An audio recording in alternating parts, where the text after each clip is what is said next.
saw dry bone, but I see soldiers. Ain't no choir in this one. Just prophecy and smoke. Run the beat. Dry bones in the dirt, now they standing tall. Spirit hit the block, now we breaking law. Judgment on the land, watch the system fall. God strengthen me, I don't fear y'all. Babylon burn, can't kill who he chose. Vision in the valley, watch your arm, man roll. Every stripe, every pain, that's how faith grows. You shall know I'm the Lord, that's how this goes. Ezekiel the priest prophesied to do pain. Babylon bound, but the spirit still reign. 7 years deep, they was losing their flame, but God said they breathe, I'ma raise them again. Dry bones talking, graves unlocking, chains dropping, these heathens watching. Prophets moving like ghosts through the block, same city that fell, not the truth popping. I seen the wheel in the sky turn slow. 4 beats move, that's divine control. Symbol on the wall, vision unfold. Heard a voice say speak, make the nation whole. Right. Dry bones in the dirt, now they standing tall. Spirit hit the block, now we breaking law. Judgment on the land, watch the system fall. God strengthen me, I don't fear y'all.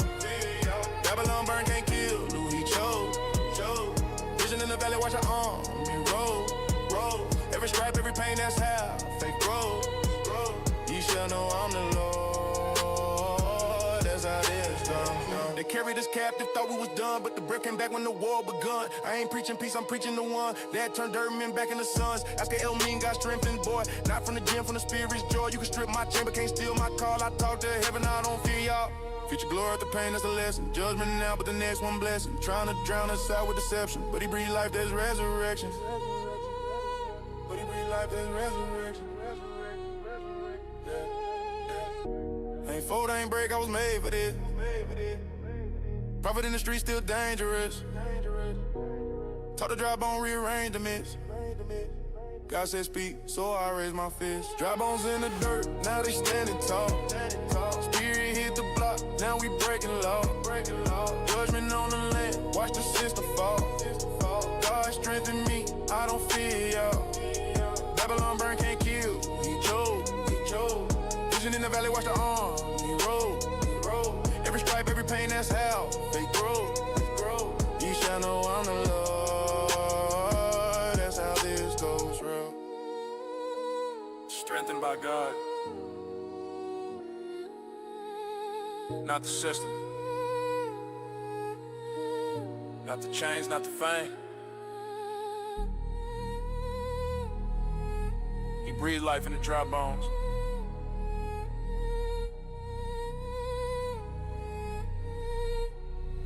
Now watch the nation rise again.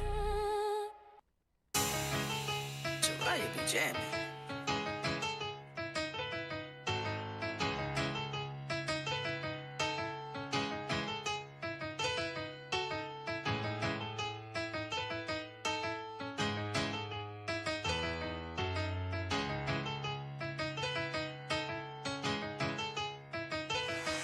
Bring it out, go and tell about it.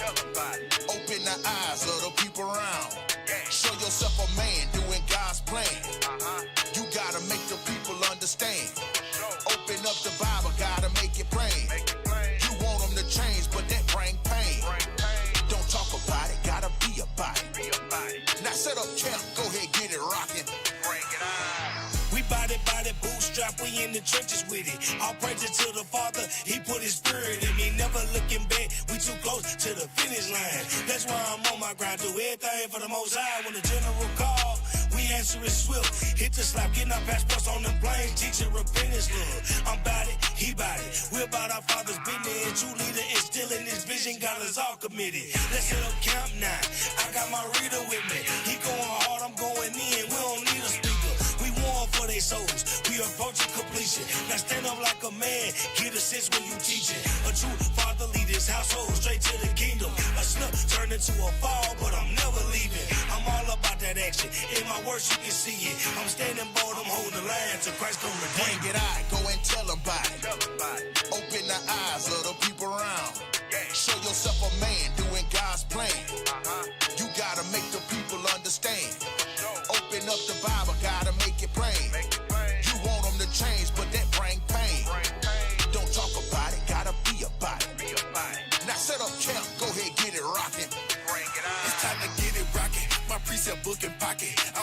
Watch the wolves get the nerve and run up on me. Leave his ass leaking blood seeping through the concrete. John 3:16, what he thought to pull on me. Precepts in my head, he dead. Giving a book of numbers, he ran, he scared. He dancing in the back, he out of shape, he in the red. He tired, he lying, we tired, I'm blind. He blind, keep trying. Miss me with them lies that you telling. Yeah, you went to seminary, but you learned nothing. Crap the counsel from the enemy, didn't teach you nothing. Now you mad at us and we ain't even do nothing. Go on, call the law, we don't really care. We gon' teach this Bible, the good news is here. Christ is coming back to save us from our enemy. They don't believe, the black Christians, they don't read. Bring it out, go and tell about it. Open the eyes of the people around. Show yourself a man doing God's plan. You gotta make the people understand. Open up the Bible, gotta make it plain. You want them to change, but that bring pain. Don't talk about it, gotta be about it. Now set up camp, go ahead, get it rockin'. Bring it on. Shall a trumpet be blown in the city, and the people not be afraid? Amos 3. Shall a trumpet be blown in the city, and the people not be afraid? Against the whole family which I brought up from the land of Egypt, saying, You only have I known of all the families of the earth. Therefore I will punish you for all your iniquities.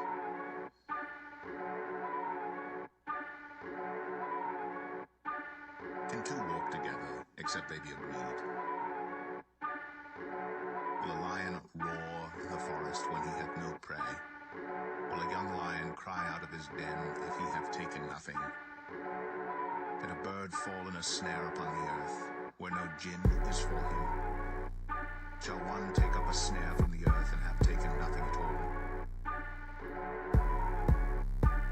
Shall a trumpet be blown in the city, and the people not be afraid? I stand on my watch on the tower. Destruction will come in an hour.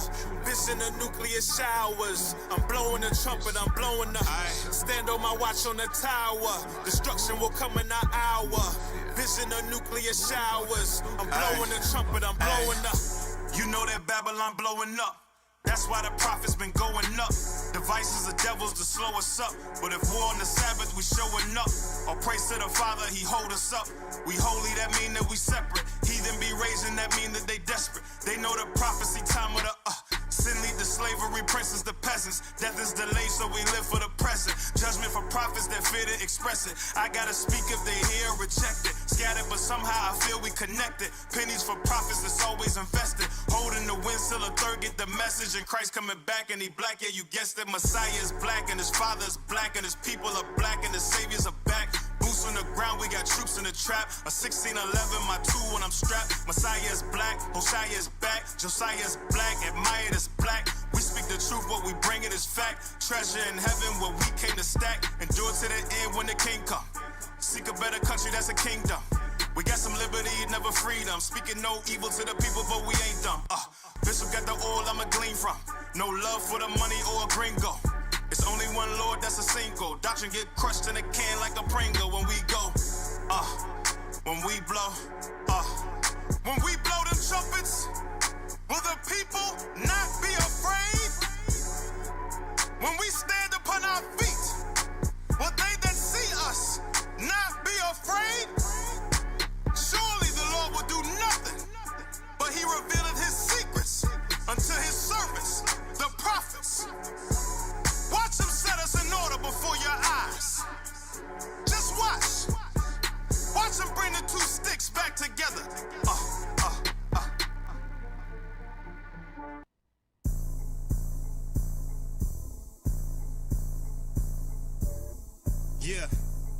Yeah.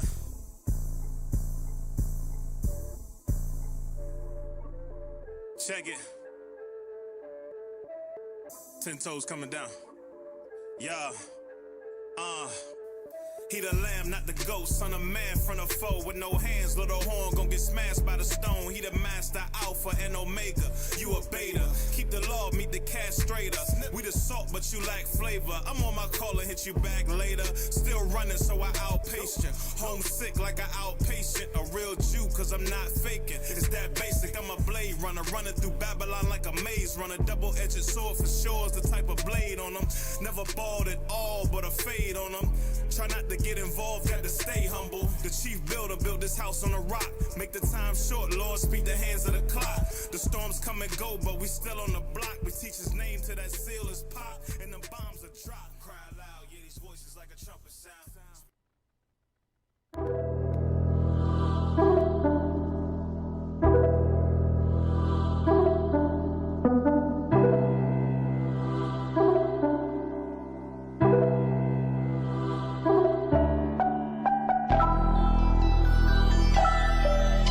I'm your enemy cause I tell the truth, right?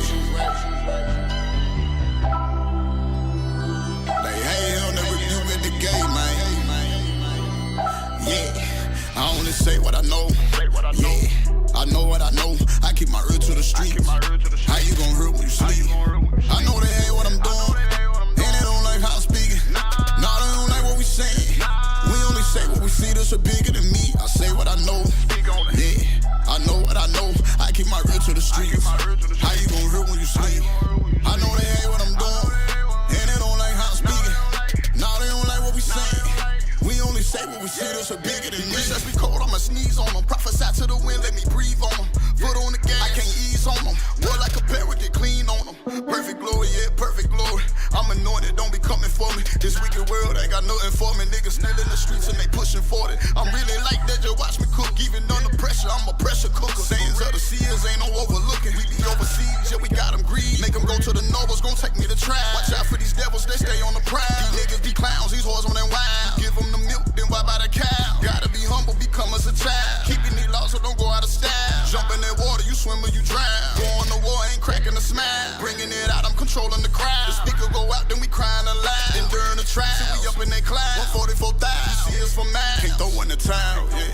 We taking the kingdom, ain't asking for nothing. We running them down. Keep some hunters around.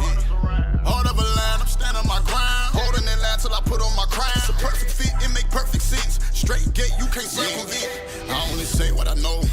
Yeah, I know what I know. I keep my ear to the streets. How you gon' hurt when you sleep?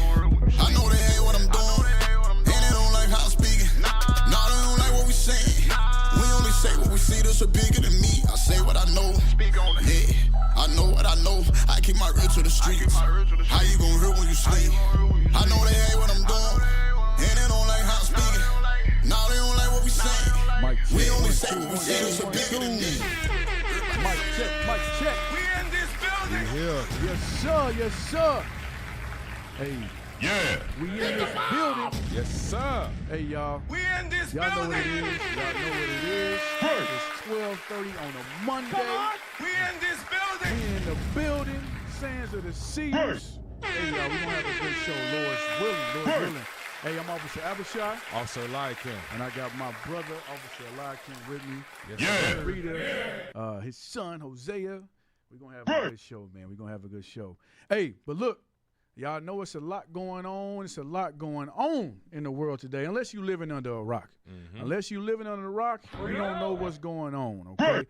So the title of the show today is Biblical Times. Biblical Times. Why? Why is the title Biblical Times? Because that's what we living in. Right.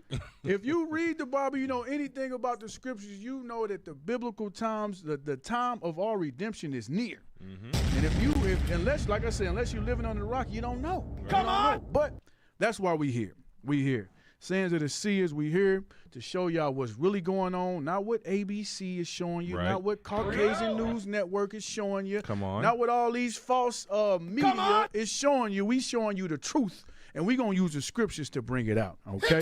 So let's go ahead and get into it. Hey, let me get that first script. 1 Samuel 9:9. 1 Samuel 9:9.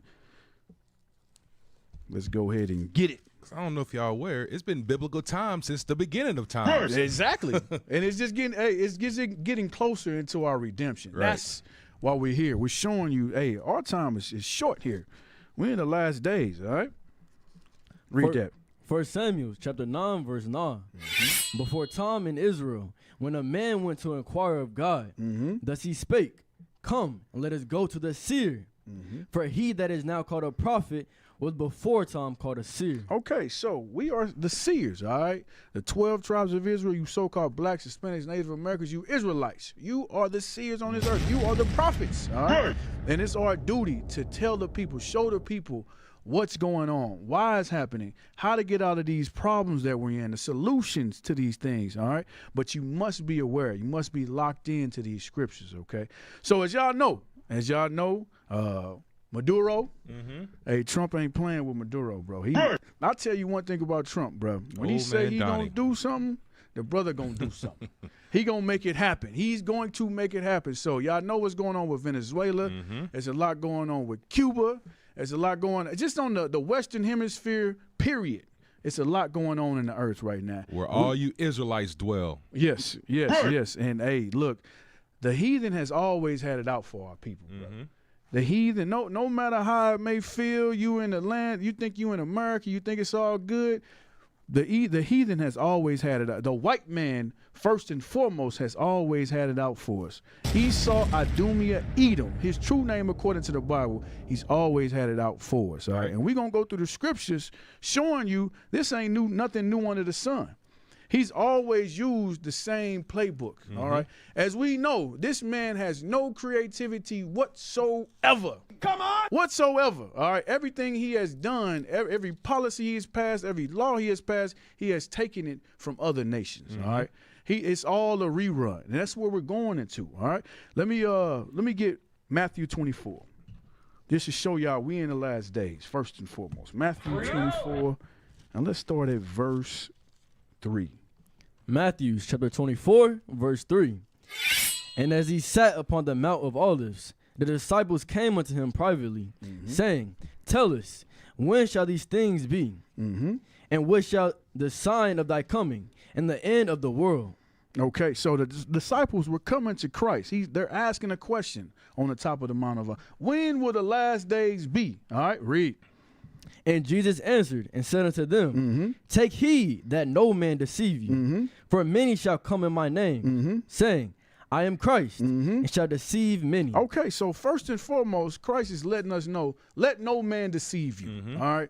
And if you know, the white man is the biggest deceiver on this planet. Ever. The devil that the Bible speaks of, that's what devil means, deceiver, all right? Everything he has done is to deceive you blacks, Hispanics, and Native Americans, all right? He's taken our heritage, he's taken our culture, he's taken everything from us with his deceiving, all right? He's the deceiver. Let no man deceive you, all right? Now, through history, we know that this man has deceived us. We know this.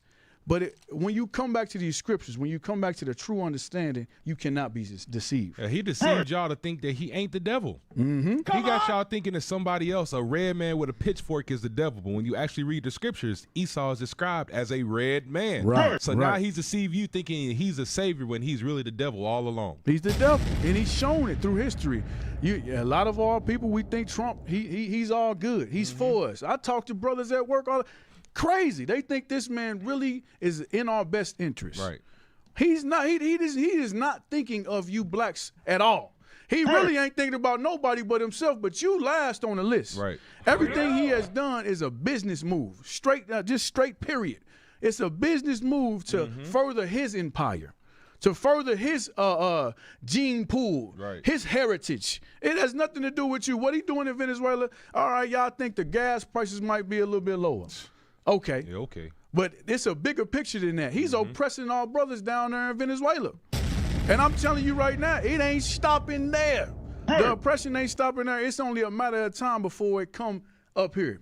All right, before it come further up north. All right, we gonna get into it. It's already going on here. If you're paying attention, If you paying seeing attention. how all these National Guards is being deployed, these things is happening in predominantly black cities. Yes, sir. The same thing he's doing down there, he's happening right here in your own backyard. But you're not worried about that. Why? Because you got a little football on Sundays. Right. You got the basketball on Yep. every day. So you're not really paying attention to what's going on. Yep, you don't care. All it takes is the next holiday to come up, and you didn't forgot. But it's high time that you blacks and Hispanics, you wake up, because you're going to go through it regardless, whether you in this truth or you not. So it will behoove you to suffer the straight things and gain that wide, Right. instead of being a two-time loser. That's why we're here, all right? Keep reading, Hosea. Verse 5. For many shall come on my name, saying, I am Christ, and shall deceive many. And you shall hear of wars and rumors of wars. Okay, so we going into the last days. It says we will see wars and rumors of wars. Are we not seeing that going on? Absolutely. Iran, Iraq, Afghanistan, Venezuela, China, Russia. It's wars and rumors of wars going on day after day. So as soon as this man got into office, Donald Trump, it just elevated. Hey, you know what's crazy? As long as the so-called white man is alive on this earth, you're always going to have rumors of wars and wars going on. That's right. You sure right. You sure This man is a warmonger, so it's always going to be war as long as Esau, Edom, is in control of the world. Yes, sir. Yes, sir. But yeah, we're seeing wars and rumors of wars. Keep reading. See that ye be not troubled, for all these things must come to pass. So you should not be troubled when you see these wars and rumors. It should actually make you happy. Because it must come to pass for our redemption to come. When I see wars going on, I'm happy. I know it sounds crazy, but if you in the truth, you understand where I'm going. It makes my teeth white when I see wars and rumors of wars, because I know the redemption is coming for God's chosen. All right? Read. For all these things must come to pass, but the end is not yet. But the end is not yet. Okay, read. For a nation shall rise against nation. So you're going to have nation against nation. You seeing that. We just explained that. Read. And kingdom against kingdom. And there shall be famine and pestilences and earthquakes in diverse places. So famines, what you think going to happen with Venezuela? They're putting all on the TV that the Venezuelans are happy that the dictator's gone. Right. They paint this image all over our media, the false propaganda that they putting out there. How can anybody be, this is my question, how can anybody be happy when you getting bombs dropped on your head? Right. That don't even make sense. Right. Some of our people really just don't even use common sense. These people, they had their president taken overnight, bombs dropped on them. And when you look at the articles, it wasn't just no regular weapons that they was using. Right. They was using some space age type stuff. Right. You know what I'm saying? Stuff you couldn't even, they didn't even have a chance to defend themselves. They can't even defend themselves. You know what I'm saying? So you can't be happy. That's all propaganda. We cannot fall for the propaganda that's being pushed out there. We have to use common sense, all right? But read that again, Hosea. For nation shall rise against nation, and kingdom against kingdom, and there shall be famines and pestilences. It says it's going to be famines and pestilences. When you take the primary resource from a country, when you look at Venezuela, and y'all, we've been over Venezuela a lot. Y'all know that Venezuela had the top oil reserves of any nation on this planet. All right, any nation. They had I think they said 100 years of oil stockpile. When you take their primary resource, what do you think is going to happen to the people there? Right. What do you think is going to happen? And like we said earlier, this man has never had us in his best interest. He's not going to do that and empower and help the Venezuelan people, which is our people. They're from the tribe of Asher. Yep. Okay. There are people. They're Israelites. He's not going to do anything to benefit. They're going to go through pestilences. They're going to go through plagues. They're going to go through all of that. You're seeing the end days, the biblical times coming to pass. Y'all need to wake up. We must wake up. That's called colonization. When you take a place's main resources and now you're forcing them to buy it back. Right. You're forcing them to work for it, but they don't reap the benefits of it. So that's modern day colonization. That's still going on. Yes, sir. Yes, sir. So all of this is still going on, and that's what we want to touch on. There's nothing new under the sun with this man. Everything that he's done is just a rerun. You know, it's the same playbook that he's taken from history. All right, all of the major captivities that we went through, he took pieces from each one and he just put it in his playbook. All right, and if you got sense, you can see if you know the playbook. If you play sports, right? Mm-hmm. Some of us play sports. If you know the playbook, you got the answers. You can win. You should have an advantage. You have an advantage. And I'm gonna tell you, we know the playbook of Esau through this Bible. Mm-hmm. This is the blueprint that we must follow. It will not fail. It won't fail. So we had that playbook, and we got the advantage. Mm-hmm. All right. The scriptures say, "What advantage have the Jew?" You so-called blacks and Hispanics, we have the advantage. We must use this Bible to our advantage. Okay. But let's go ahead and get into it. Let's get into it. Verse, what was it? Verse 3? Verse 3. No, verse 5. Read that again. Verse 5. Mm-hmm. For many shall come in my name, saying, I am Christ, and shall deceive many. So I want to touch on that because throughout history, Esau has came as Christ. All right. Hence, Caesar Borgia, all right, the depiction of the false Christ. Okay, this was all the way back during Pope Alexander VI. He used his son Caesar Borgia as the model for Christ. All right, portraying himself as Christ. But it's nothing new. Okay, let's get that first video showing that this didn't only happen then; it's still happening now. All right, so get that first video. And this is our sister. This is our sister, Candace Owens. She's a podcaster, you would say. She does basically like current events and things of that sort. There was a collage of different interviews that she did, you know, revealing the devil, revealing Satan, you know, because y'all know that them Amalekites, them Khazars over there in our land right now, biblically, they're not the Jews that the Bible speaks of, okay? And she just brought some facts, and we're gonna take a look at it. So go ahead and play. Candace Owens, repent, man. I know you watching it. You need to repent. Yes, sir. All right, because I'm gonna tell you a secret. Where you lay your head at, that's where your loyalty lies. That's where your loyalty is. You can say whatever you want to say. Yeah. You can talk that rah. But where you lay your head at, that's where your loyalty lies. You right on point, officer. You right on point. I didn't mean to cut you off. No, you good. You good. Yes, sir. But yeah, go ahead and play that. Stop telling people you're chosen. You are not chosen to do ish except within the synagogue of Satan. Clearly, because everything you do. Clearly, because everything you do. Clearly, because everything you do. There is a Israeli historian named Abraham Pollock, and there's actually a lot of historians prior to World War II, who received awards for saying that the origins of, which is why it was stunning to me to see Kyrie Irving treated in the way that he was treated, 6 steps to get back to your life, because he shared a documentary which was theorizing that the original Jews, I actually didn't watch the end of the documentary, but the point was he was making that documentary suggested that the people that are inhabiting Israel today are not the biblical Jews. Hey, that was the right point there. of why he got into trouble. Stop right there. She said she didn't watch the documentary, but let's think about this. She is a woman that's bound, her whole basis is off of information, right? Yep. So there's no way she didn't look up who are the real Israelites today. Yep. And that goes back into what you just said. You said where you lay your head, that's where your loyalty is. She can only say so much. You know, she knows it. She's seen the documentary. You know, but if y'all know anything about Candace Owens, she is with a so-called white man, an Edomite. So there's only so much truth she can bring forth. That's why the scriptures tell us we shouldn't marry the other nations. Right. Because they would turn you from the one true God. Okay. So yeah, that's a good point that you made. When I saw that, I'm like, how can you get on a podcast without the full facts? Right. You have the facts. You know what it is.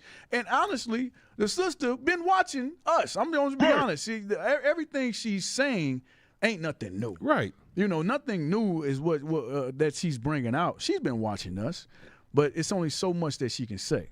And there's no way that, like I said, she can go as hard as she does against the Israelis without knowing who the true Israelites are. Right. You can't. It's another good point. It's not like you can say, you're not the true Israelis. Well, then you have to show who they are. But she gonna hint to it. Right. But that's you can't be lukewarm when it comes to this truth. Okay. You cannot be hot. You got to be either hot or cold. Point blank. Period. Because if you're hot, okay, you're in the right place. You're good. But if you're lukewarm, you're cold. You're gonna inherit hell. Right. All right, at the end of the day. All right. So Go be back either like hot or 10 cold. seconds and hit play.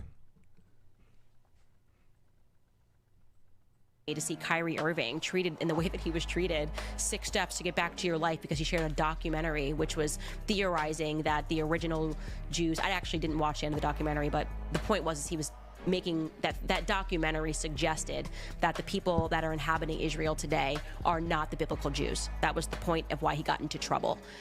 I cannot tell you one way or another. I have not gone into any anthropological research. What I can tell you is that prior to World War II, and you again can pivot to your browser right now and look up a man named Abraham Pollock, okay, prior to World War II, he extensively wrote about, and the Israeli historians extensively wrote about the fact that they were the Khazars. They were like, yeah, here's the evidence, blah, blah, blah. He received awards from Tel Aviv University. And then suddenly after World War II, they said to him, like, this research was not helpful. And they just stopped printing his books. Hey, look, pause it right there. Pause it right. You got something you want to say? Hey, she said this research is not helpful. Why? Because it go against the narrative that Esau has been pushing. Yes, sir. That they are the real Jews. But in fact, history itself does not line up with that point. No, sir, not at all. And the Bible tells you that those that are in the land of Israel right now, they're of the synagogue of Satan. Right. Let's get that. Revelations 2 and 9. Let's get it. Revelations chapter 2, verse 9.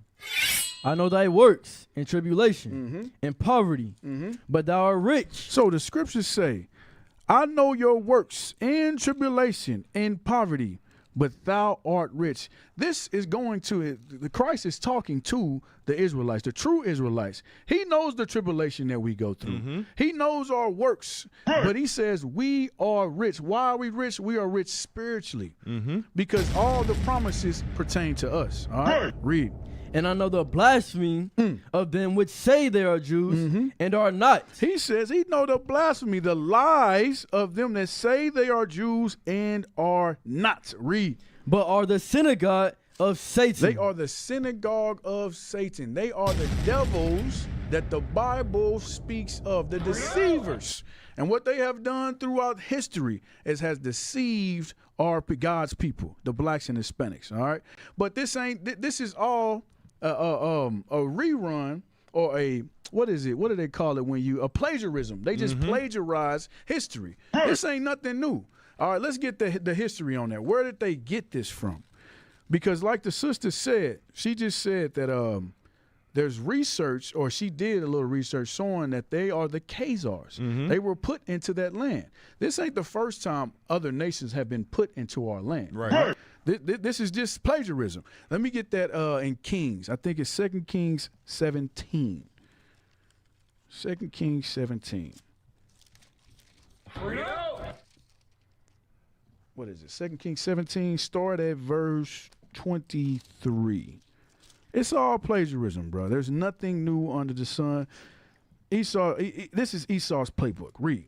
2 Kings chapter 17, verse 23. Until the Lord removed Israel out of his sight, as he had said by all his servants, the prophets. So was Israel carried away of their own land to Assyria unto this day. Okay, read verse.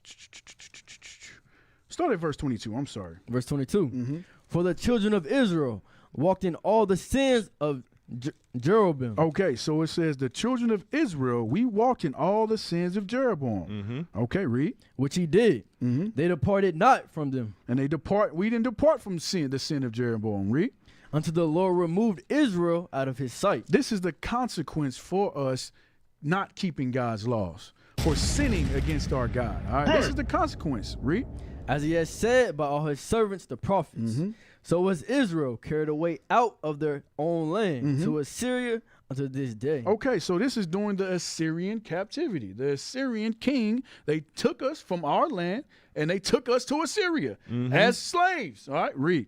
And the king of Assyria brought men from Babylon and from Cutha and from Ava, and from Hamath, and from Sepharvaim, and placed them in the cities of Samaria. So what did the king of Assyria? He didn't just leave the land empty.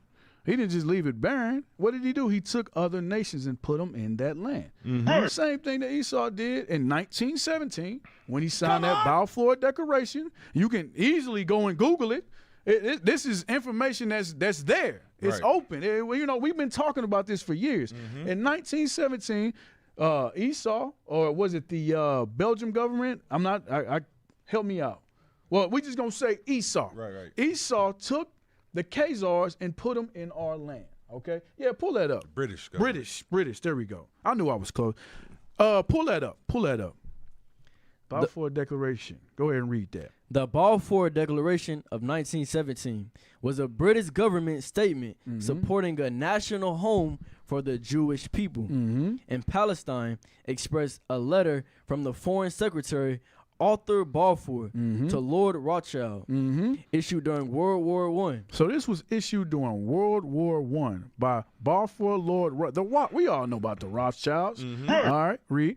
It aimed to garner Zionist support for the Allied cause and acknowledged Zionist aspirations, while also stating the need to protect non-Jewish rights, setting a foundational yet continuous principle for the future of the region and influencing events leading to Israel's creation. Okay, all right. So go show more. Hit show more key aspects. What do I want? Read significance. Yep, there we go. You're on point. Significance.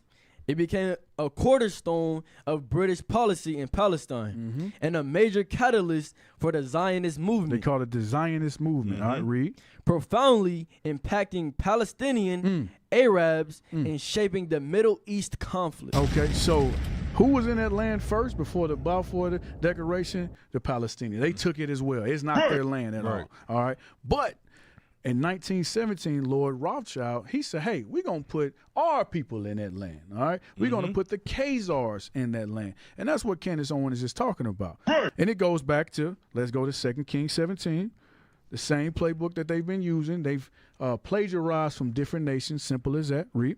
Verse 22. For the children of Israel. No, read verse 24 again. Verse 24. And the king of Assyria brought men from Babylon and from Cutha and from Ava and from Hamath and from Sepharvaim and placed them in the cities of Samaria instead of the children of Israel. Right, read. And they possessed Samaria and dwelt in the cities thereof. And so it was at the beginning of their dwelling there that they feared not the Lord. Therefore the Lord sent lions among them, which slew some of them. So when those heathen nations got into that land, it said they didn't fear the Lord. What is the fear of the Lord?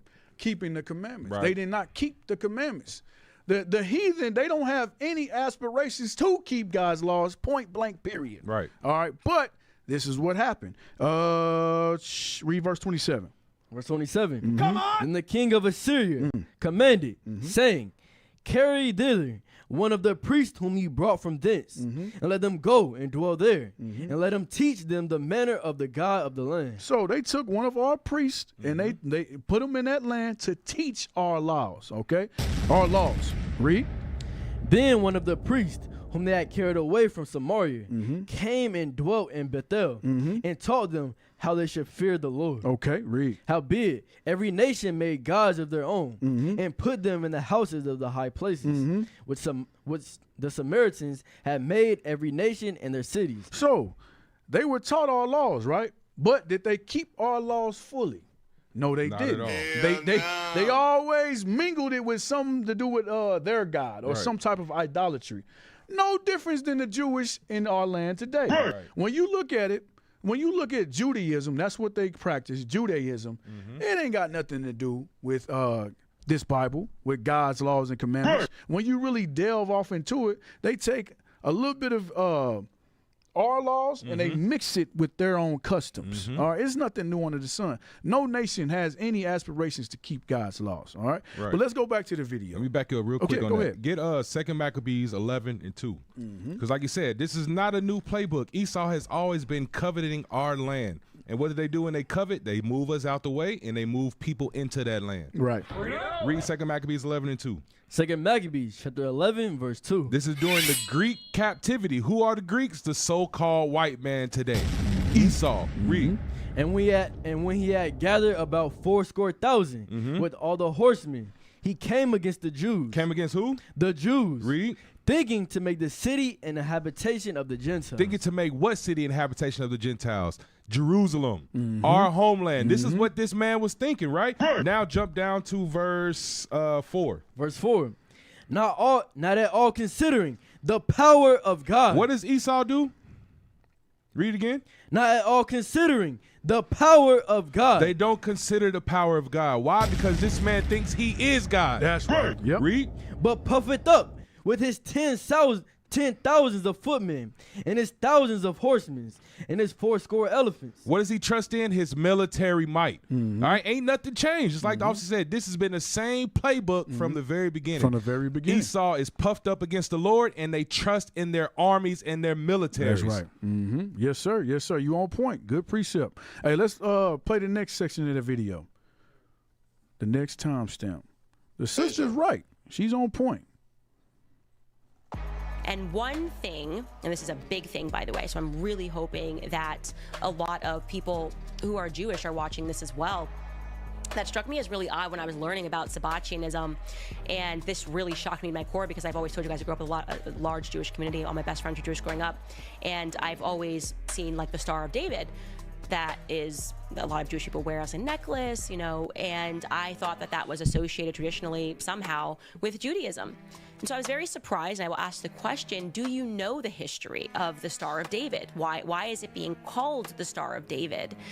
And I'm just going to just show you guys this straight up on Wikipedia. So if there's if it's on Wikipedia, basically after they've obscured everything, that just must mean that it's just such an irreversible fact, because you wouldn't even want to admit this. But this is what the entry shows you about the Star of David, because it's actually a very recent thing that has been adopted from the Jewish community. Okay, it's not something stemming from the ancient times. And this is exactly what it reads. It reads that it is a derivative of the seal of Solomon, was used for decorative and mystical purposes by Muslims and Kabbalistic Jews. I want you to remember that, okay? So it's derivative of the seal of Solomon. King Solomon was used for decorative and mystical purposes by Muslims and Kabbalistic Jews. It also goes on to say that only around 1 millennium later did the star begin to be used as a symbol to identify Jewish communities, a tradition that seems to have started in Prague before the 17th century. I want you to remember that as well. And from there spread to much of Eastern Europe in the 19th century. It came to be adopted by European you can pause Jews. it right there.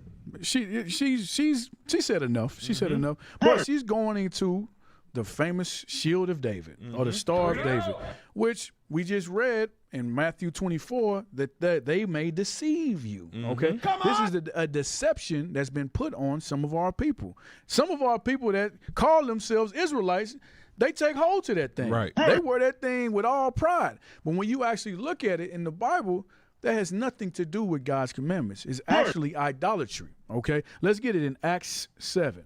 Let me show you. We're going to show you, according to the scriptures, it has nothing to do with God. And she said something heavy, too. She said it came around the 17th century. Where was we at during the 1600s? We was in slavery. Right. So what is this? A new doctrine to get us while we was in slavery. Ain't nothing new under the sun. So what they've done, like we said earlier, they take God's laws and they mix it with idolatry, okay, to deceive you. All right, read. Acts 7 verse what? 43. The book of Acts, chapter 7, verse 43. Yea, took up the tabernacle of Molech. Actually, read up. I want to show what's going on. Read verse 40. Verse 40. Saying unto Aaron, make us gods to go before us. Okay, so this is what the Israelites said to Aaron, the high priest, in the wilderness. Make us gods. Read. For this Moses, which brought us out of the land of Egypt, we wot not what is become of him. We don't want nothing to do with what Moses is talking about. All right, we want to go back into idolatry. That's always been Israel's mindset, a portion of Israel. Okay, we don't know what happened to Moses because he was gone 40 days and 40 nights getting the law. So Israel, bro, we impatient, bro. He said we don't know what's going on with Moses, so make us some gods. Read. And they made a calf in those days, and offered sacrifice unto the idol, and rejoiced in the works of their own hands. So Moses only gone for 40 days. 40 days. Right. They already then melted down gold, made a calf just that quick. That goes back into when we have the next holiday, we forget everything that happens. Right. The children of Israel. All right. Read. Then God turned and gave them up to worship the host of heaven, as it is written in the book of the prophets. O ye house of Israel, have ye offered to me slain beasts and sacrifices by the space of 40 years in the wilderness? Read. Yeah, ye took up the tabernacle of Molech and the star of your god Remphan. Okay, what's the idol god that they were worshiping? Remphan. Remphan, the star of your god Remphan. Read. Figures which he made to worship them, and I will carry you away beyond Babylon. Okay, so this was a sin that we were encompassed in. All right, we were worshiping idols. When you look at the Star of David, the Shield of David, it is worshiping Molech, worshiping Remphan. All right, and our sisters still do this unknowingly today. When you look at the idol god Molech, they would sacrifice babies to Molech, okay? Our sisters do the same thing today. How? Abortion. By abortions. The black womb, the African-American womb is the most dangerous place for a so-called black baby. Point blank, period. They are sacrificing their kids to Molech. Same spirit that we had in those days. It is idolatry. Did you have something? Yeah, give 1 Kings chapter 11, and let's read verse 7. 1 Kings chapter 11, verse 7. Come on. Then did Solomon build an high place for Chemosh, the abomination of Moab, in the hill that is before Jerusalem. And for Molech, the abomination of the children of Ammon. It said for Molech, the abomination of the children of Ammon. What is this going into? When you marry people of other nations, you start to worship their gods. All right, that's the same. That's why we said with Candace Owens earlier, where you lay your head at, that's where your loyalty lies. Why? Because they take your mind away from the oppression of your people, and now they start focusing on their gods and their religion. Keep reading. And likewise, did he fall for all his strange wives, which burnt incense and sacrificed unto their gods. You see that? When you marry other nations, you start making sacrifices to their gods. All right, so when you get in bed with the religions, with the policies, the politics of these other nations, you start to sacrifice to their gods, which is why you celebrate Christmas, you celebrate Thanksgiving, because you are loving the religion of the other nations, because you don't know who you are and you've fallen away from your traditions, your values. Yes, sir. Yes, sir. Hey, y'all got that on the screen? Hey, look, this is who she's laying with. This is her husband. All right, you cannot be for your people when you're with the other nation. Period. Right. We learned that from our forefather Solomon. He turned from his God. It's only bound to happen. That's why she can only say so much. She got to tread that fence. You know what I'm saying? Tread lightly. But you got to tread lightly. All right, because you might say something that gets you hemmed up by your husband later on. Right. You can't do what you want to do. All right. Play the next section of that video. We got to get through her. Yeah, it should be last one. Yep, there we go. To own us, that they have a right to make us worship them. And you know what else, Jim? I just want to say this to our Christian friends, you know, just to call it as it is and say it straight out, you know, you guys are worshiping one Jew. That's a mistake. You should be worshiping every single one of us because we all die for your sins every single day. And that's exactly what's going on here. Yeah. We're all God's firstborn. We're dying for your sins right now because the Jewish people in the land of Israel are the bulwark. Hey, man, this dude is a clown, bro. He said, we are dying for your sins. Last time I checked, Jesus Christ is the only man that died for our sins. Bring it up. The black Messiah. Right. Not someone with this stupid little hat on. I'm gonna go out on a rant, bro. That he's just showing his true nature, though. He's showing his true nature. The Bible says that he sees himself as God.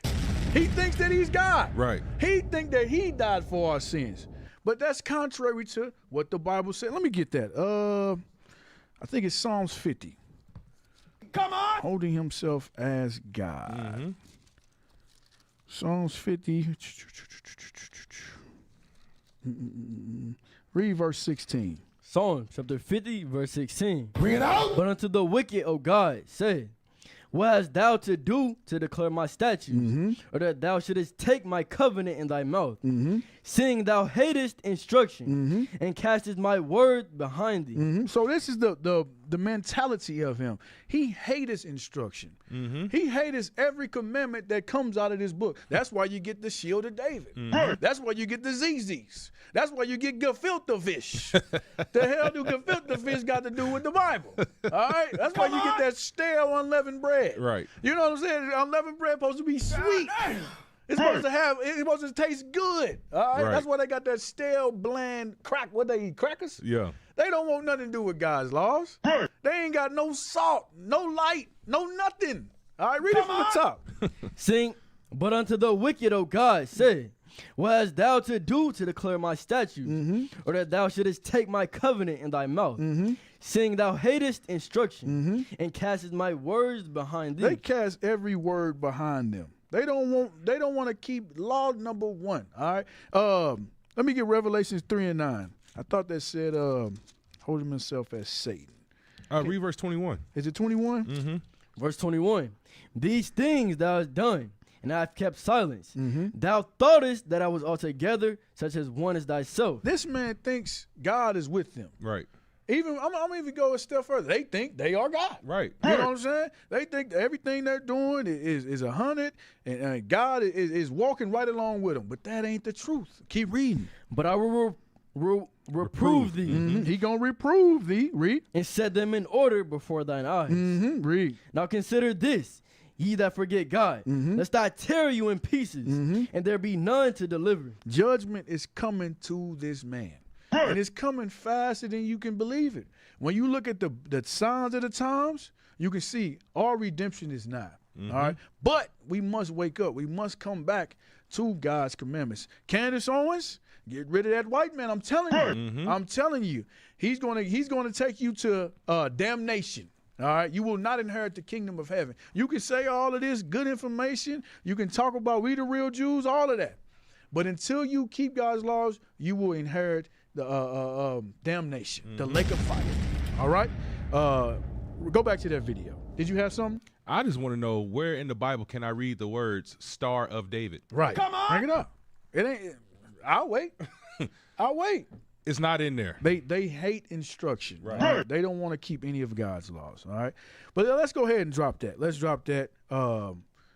We gonna go ahead and get into it. But this man, Esau, Idumea, Edom, he has done this over years. Played the role of being God. And it ain't just the Jewish, it's Christianity. We went into Christianity as well with Caesar Borgia. They've done that. They've lied to us for years. All right. But let's go to the next segment.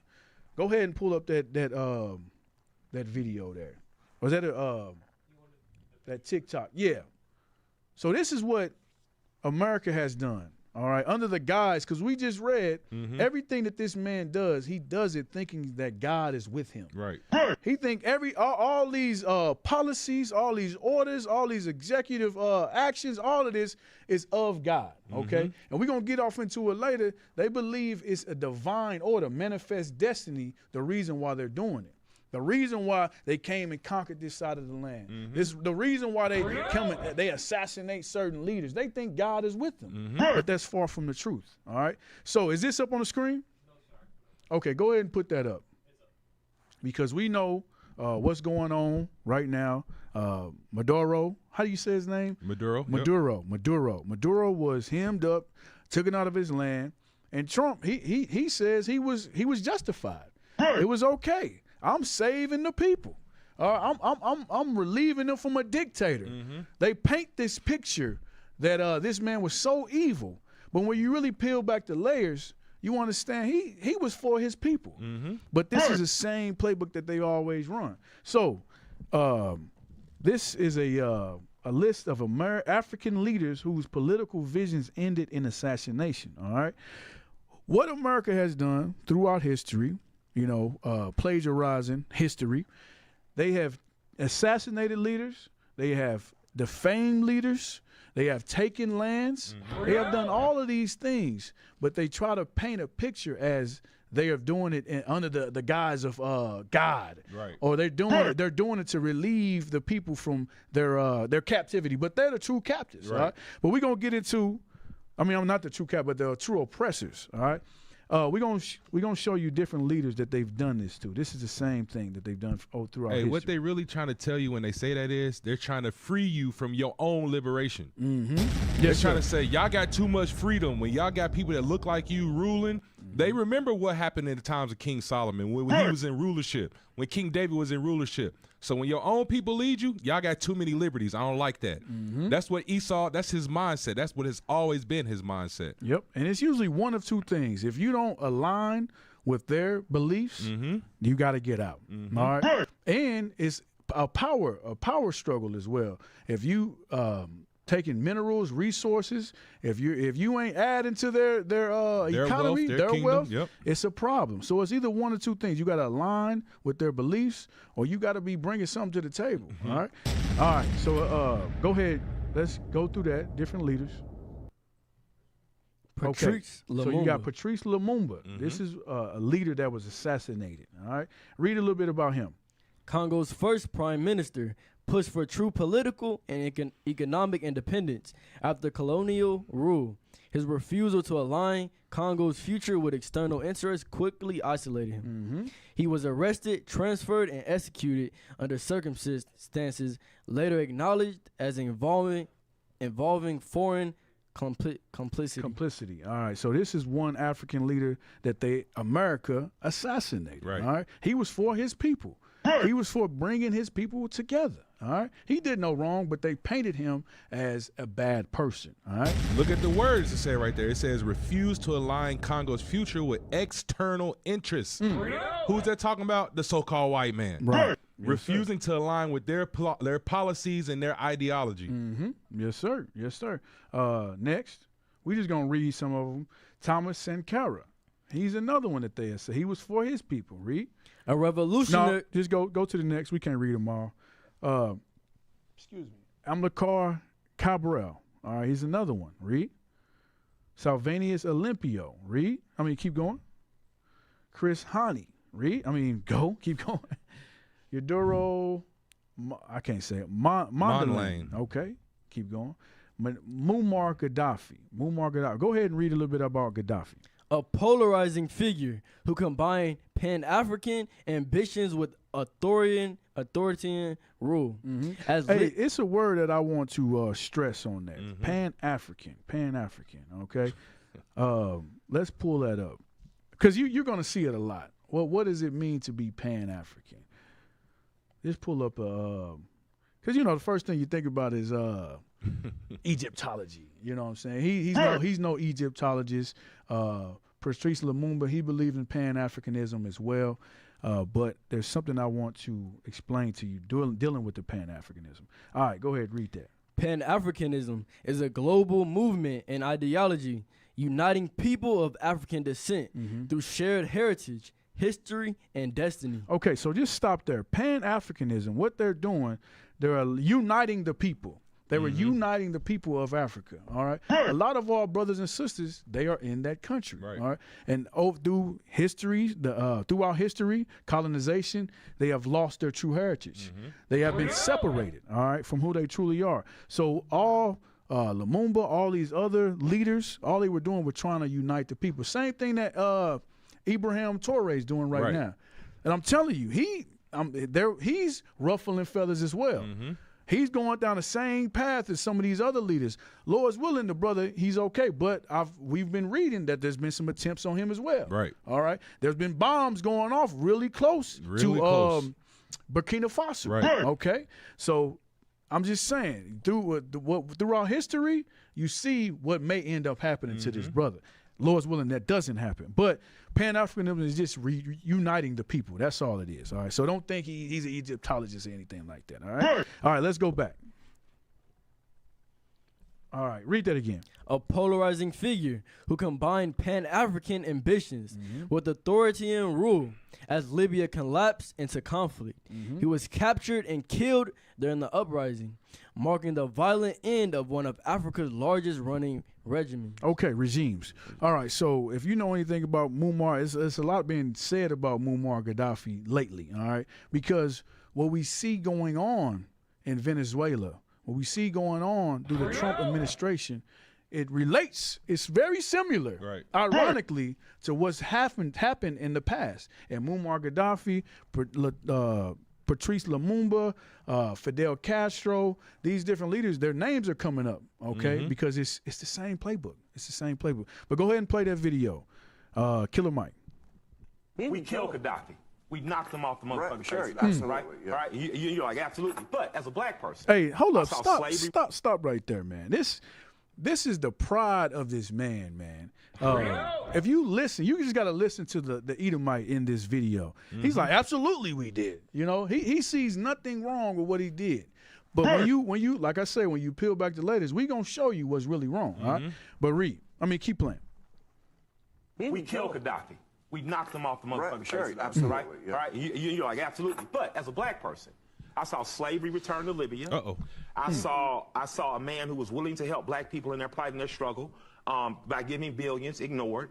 I saw someone who wanted to unite Africa under one currency and have a potentially United States of Africa. And I know how dangerous that is to Europe and the United States. I saw that crushed. And as an American, I had to shut the fuck up, go with the Republic. But that's something, if I ever had a chance to talk to Obama, I'd really say, So you see Gaddafi good guy?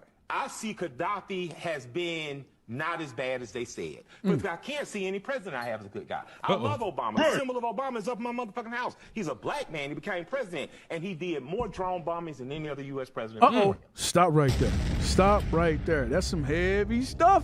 That's some heavy stuff Killer Mike bringing out. Hey, it's the truth. It's the truth. But like we've been saying, this ain't nothing new. This all through history. This goes back to the beginning of time. Right. Ancient history. Let me get First Ezra.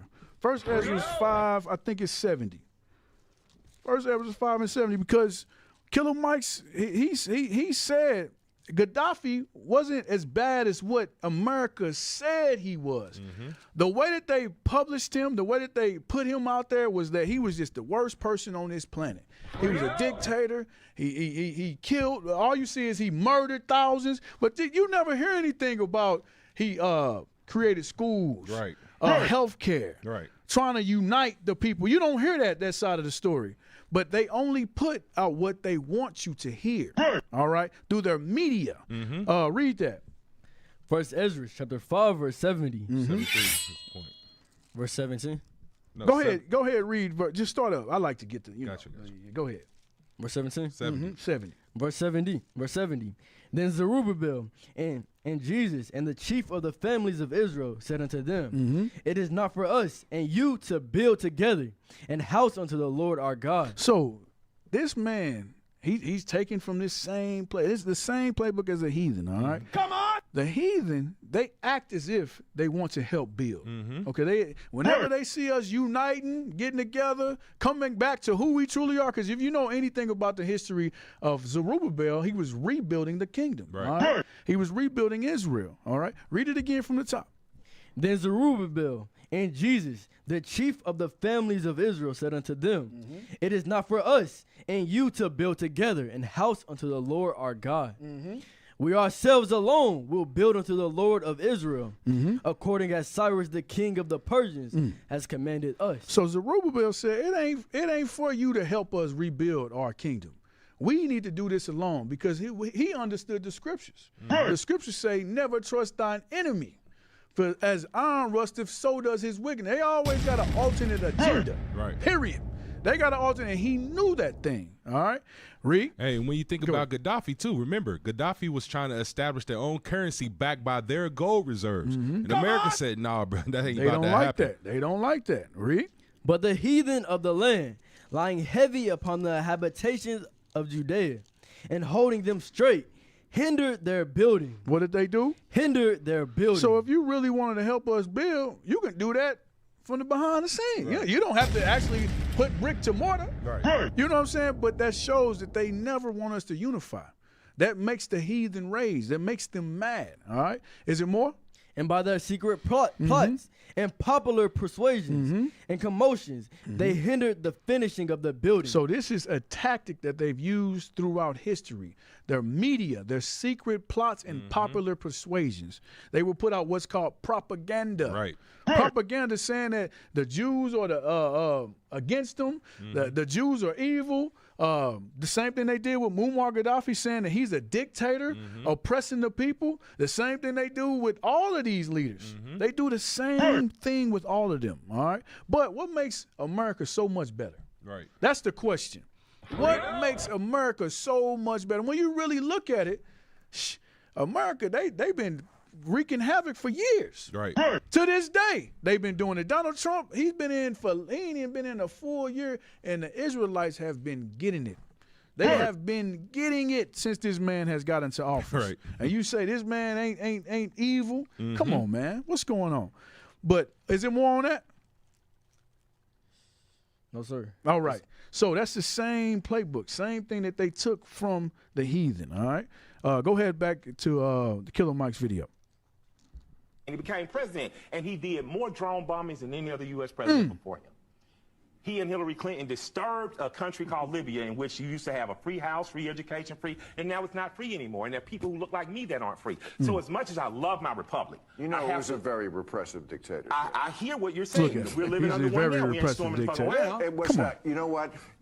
There's ICE walking down American neighborhoods. Okay, if you think that's the same as Libya, I didn't say under the same. Gaddafi- I said okay. repressive. But let's have some perspective. All right. Because it's very. Before y'all go smoke, Well, I know- yo, I'm enjoying this. I really like this.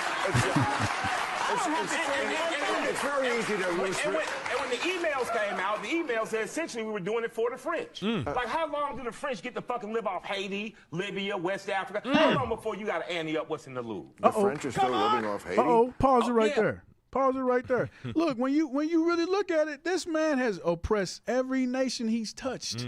Haiti, Africa, the islands, America, North, South, Central America, everywhere this man has touched, he's oppressed that thing. But they don't see it like that. Give me Psalms 58. This is this man's mindset. We look at things, the so-called blacks who are the Israelites, we don't look at things the same way that this evil man, Satan, that the Bible speaks of. We don't look at things the same way as this man. Right. Psalms 58. Psalm chapter 58, verse 3. Bring it out. The wicked are estranged from the womb. It say, man, this man is estranged from the womb. As soon as he takes his first breath of air, he thinking of wickedness. It's a lie. It's a lie. That breath was a lie. Read. They go astray as soon as they be born. As soon as they born, read. Speaking lies. Their poison is like the poison of a serpent. It says speaking lies. Speaking lies. All this man does is lie. Lie on every political leader that tries to unify their people. They've done that throughout history. And we can even go in America. Different revolutionary groups, the Black Panthers, Brown Berets, etc. Whenever you try to rise for your people, he's going to lie and slander you. Read. Their poison is like the poison of a serpent. They are like the deaf adder. Just say they like a deaf adder, a deaf snake. You can cry to them all day. You can march. You can protest. They like a deaf adder. Everything that Killer Mike is saying on this video is 100. It's the truth, but they don't see it. Oh well, what Trump's doing has nothing to do with Gaddafi. Man, what are you talking about? Right. When has Gaddafi ever went to a whole nother nation and hemmed up a whole nother nation of people? Right. Never. Has Gaddafi colonized the nation? Never. Not at all. So what the white man has done is 10 times worse than what any other nation has done. And they got the nerve to speak. Right. It's crazy, bro. Is it more? That stoppeth her ear. That stoppeth their ear. This man he don't want to hear nothing what Killer Mike got to say. That's the same thing that we're learning or we're figuring out today. It's taking some time, but as this affliction rises, we figuring it out. All right. Hey, get Habakkuk chapter 2. Uh-oh. Habakkuk chapter 2 and start at verse 2. Come on. Habakkuk chapter 2 verse 2. And the Lord answered me and said, write the vision and make it plain upon tables, that it may run that readeth it. It said, write the vision and make it plain. Let's see what this vision is that the Lord told Habakkuk to write. Read. For the vision is yet for an appointed time, but at the end it shall speak. It says, this vision is for appointed time, and at the end it's going to speak, meaning you're going to understand exactly what this vision is talking about. Read. And not lie. Though it tarry, wait for it, because it will surely come. It will surely come.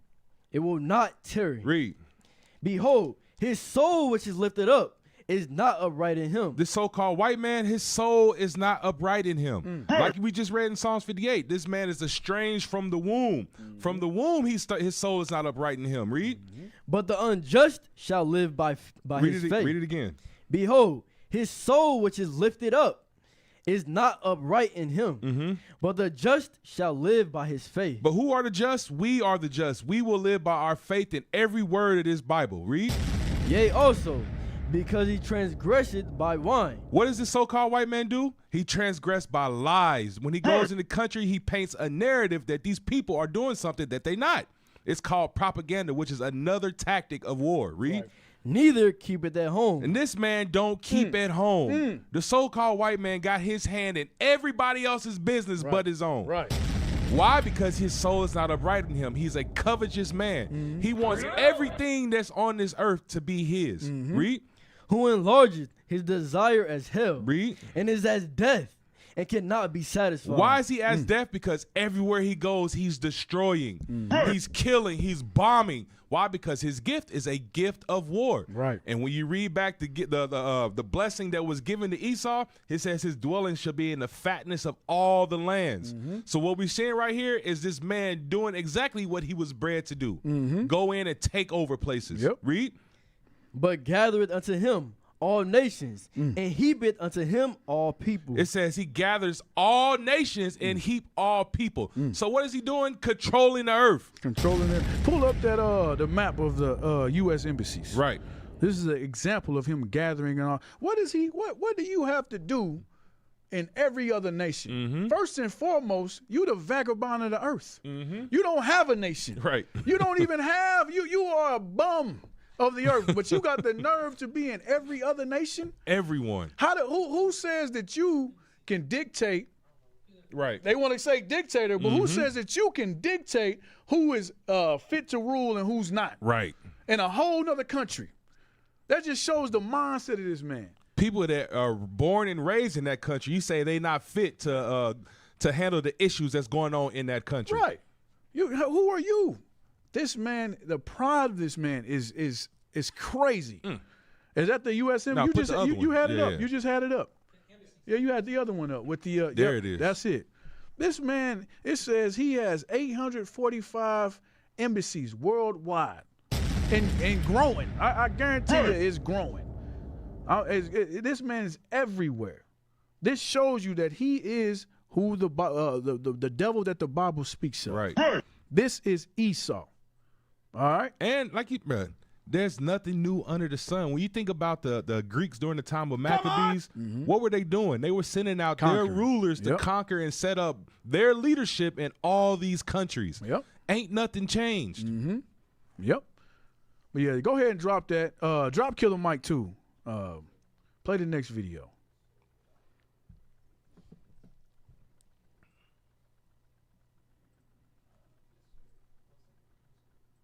Hey, while we wait, make sure y'all subscribe to IUIC Kansas City on every platform. All right, make sure when this show come on, you get the notification. All right, Sands of the Seers every Monday at 12:30. We good? Today, the government of Libya announced the death of Muammar Gaddafi. This marks the end of a long and painful chapter for the people of Libya, who now have the opportunity to determine their own destiny in a new and democratic Libya. For 4 decades, the Gaddafi regime ruled the Libyan people with an iron fist. Basic human rights were denied. Innocent civilians were detained, beaten, and killed. And Libya's wealth was squandered. The enormous potential of the Libyan people was held back, and terror was used as a political weapon. Today, we can definitively say that the Gaddafi regime has come to an end. Hey, I want you to pull up something real quick. Pause it. I want you to go to Google and type in, how did Libya look during Gaddafi? Because remember, Obama just said that the people were oppressed, right? Let's see how Libya looked during Gaddafi and after. And after. Go to images. Pull up that very first one at the top. Yep, right there. Can we blow that up? Yes, sir.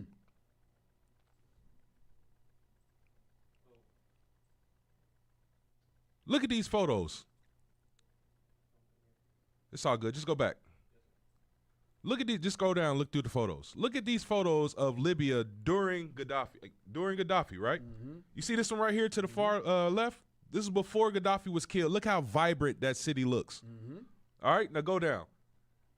Now right there, Gaddafi gone. Yeah, right there. Let's use that one. Before, when Gaddafi was alive, look at how the city looks. Look to the left of him when it says after. It's nothing but bomb-ridden and destruction.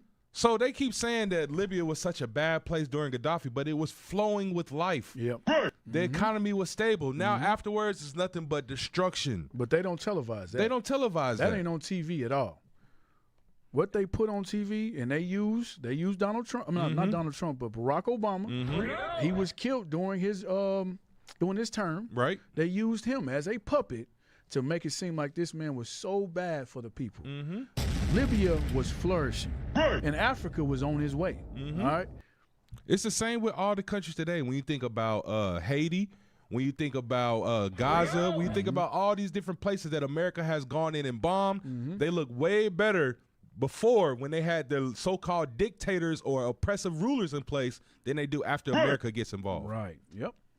Go ahead and play the next video. So that's how America painted him. They used Barack Obama to paint him that way. Yeah, play that. Why was Muammar Gaddafi killed?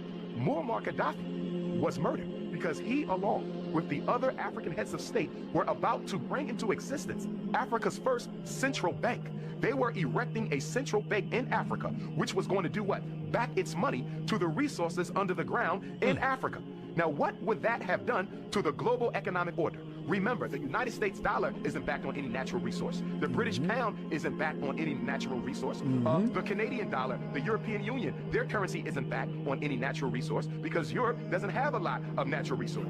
Africa does. So if they would have been successful in creating a central bank of Africa, coming up with a unitary currency, and then backing that currency to the material wealth under the soil, they would have bankrupted every other economic system in this world, from America to Europe to China. That was revolution. And that's why Muammar Gaddafi had to be assassinated, because he was about to help the African heads of state eliminate modern slavery and neocolonialism from the continent. Yep, that's it. That's what you were talking about earlier, officer. That is the reason right there. That's it. This man, he plans these things out. This doesn't just happen overnight. He knew why he went after Gaddafi, but he doesn't post that on the news. Right. He posts propaganda. All right. Read Psalm 64. Psalm 64 and 5. This is what this man does. The book of Psalms, chapter 64, verse 5. Bring it out. They encourage themselves in an evil matter. They encourage themselves in an evil matter. That's what the U.S. has done. That's what they did with Gaddafi. All right. They knew what they were doing was evil. They knew. They didn't give a dang about what happened to Libya or the African nations. Nope. After they killed and assassinated that man. Read. They commune of laying snares privily. They say, who shall see them? They search out iniquities. So it says they commune privily. All right. They have think tanks. They set these things up. Okay, we're going to post this on the 12 o'clock news. We're going to push this propaganda about Gaddafi. This is how we're going to set it up. All right. Read that part again. Read it again. Who should... Read up. They encourage themselves in an evil matter. They commune of laying snares privily. They say, who shall see them? They don't think anyone's going to see them. But news flash, we see you. We see everything that's going on. All right. That goes back to the Habakkuk we read. It says at the end, this prophecy will speak. Mm-hmm. This Bible will speak, meaning exposing the lies of the so-called white man. Mm-hmm. Yep. Keep reading. They search out iniquity. They search out all sins. Read. They accomplish a diligent search. Both the inward thought of every one of them and the heart is deep. It says the inward thought of them is deep. They think of these things years in advance. Years in advance. They knew, hey, if we allow this man to keep doing what he's doing, we gonna crumble. Our economy, all the European nations, the white nations, we are going to crumble. So what do we have to do? We must first slander the man, slander him, and then we can assassinate him. And nobody's gonna say anything. Nobody's gonna make a peep. All right. This is what this man has done through history. All right. What's the next video we got? Let's get off Gaddafi. Go ahead. Let's go to the next. I wanted to talk about, Patrice. This is another leader that was assassinated by the U.S.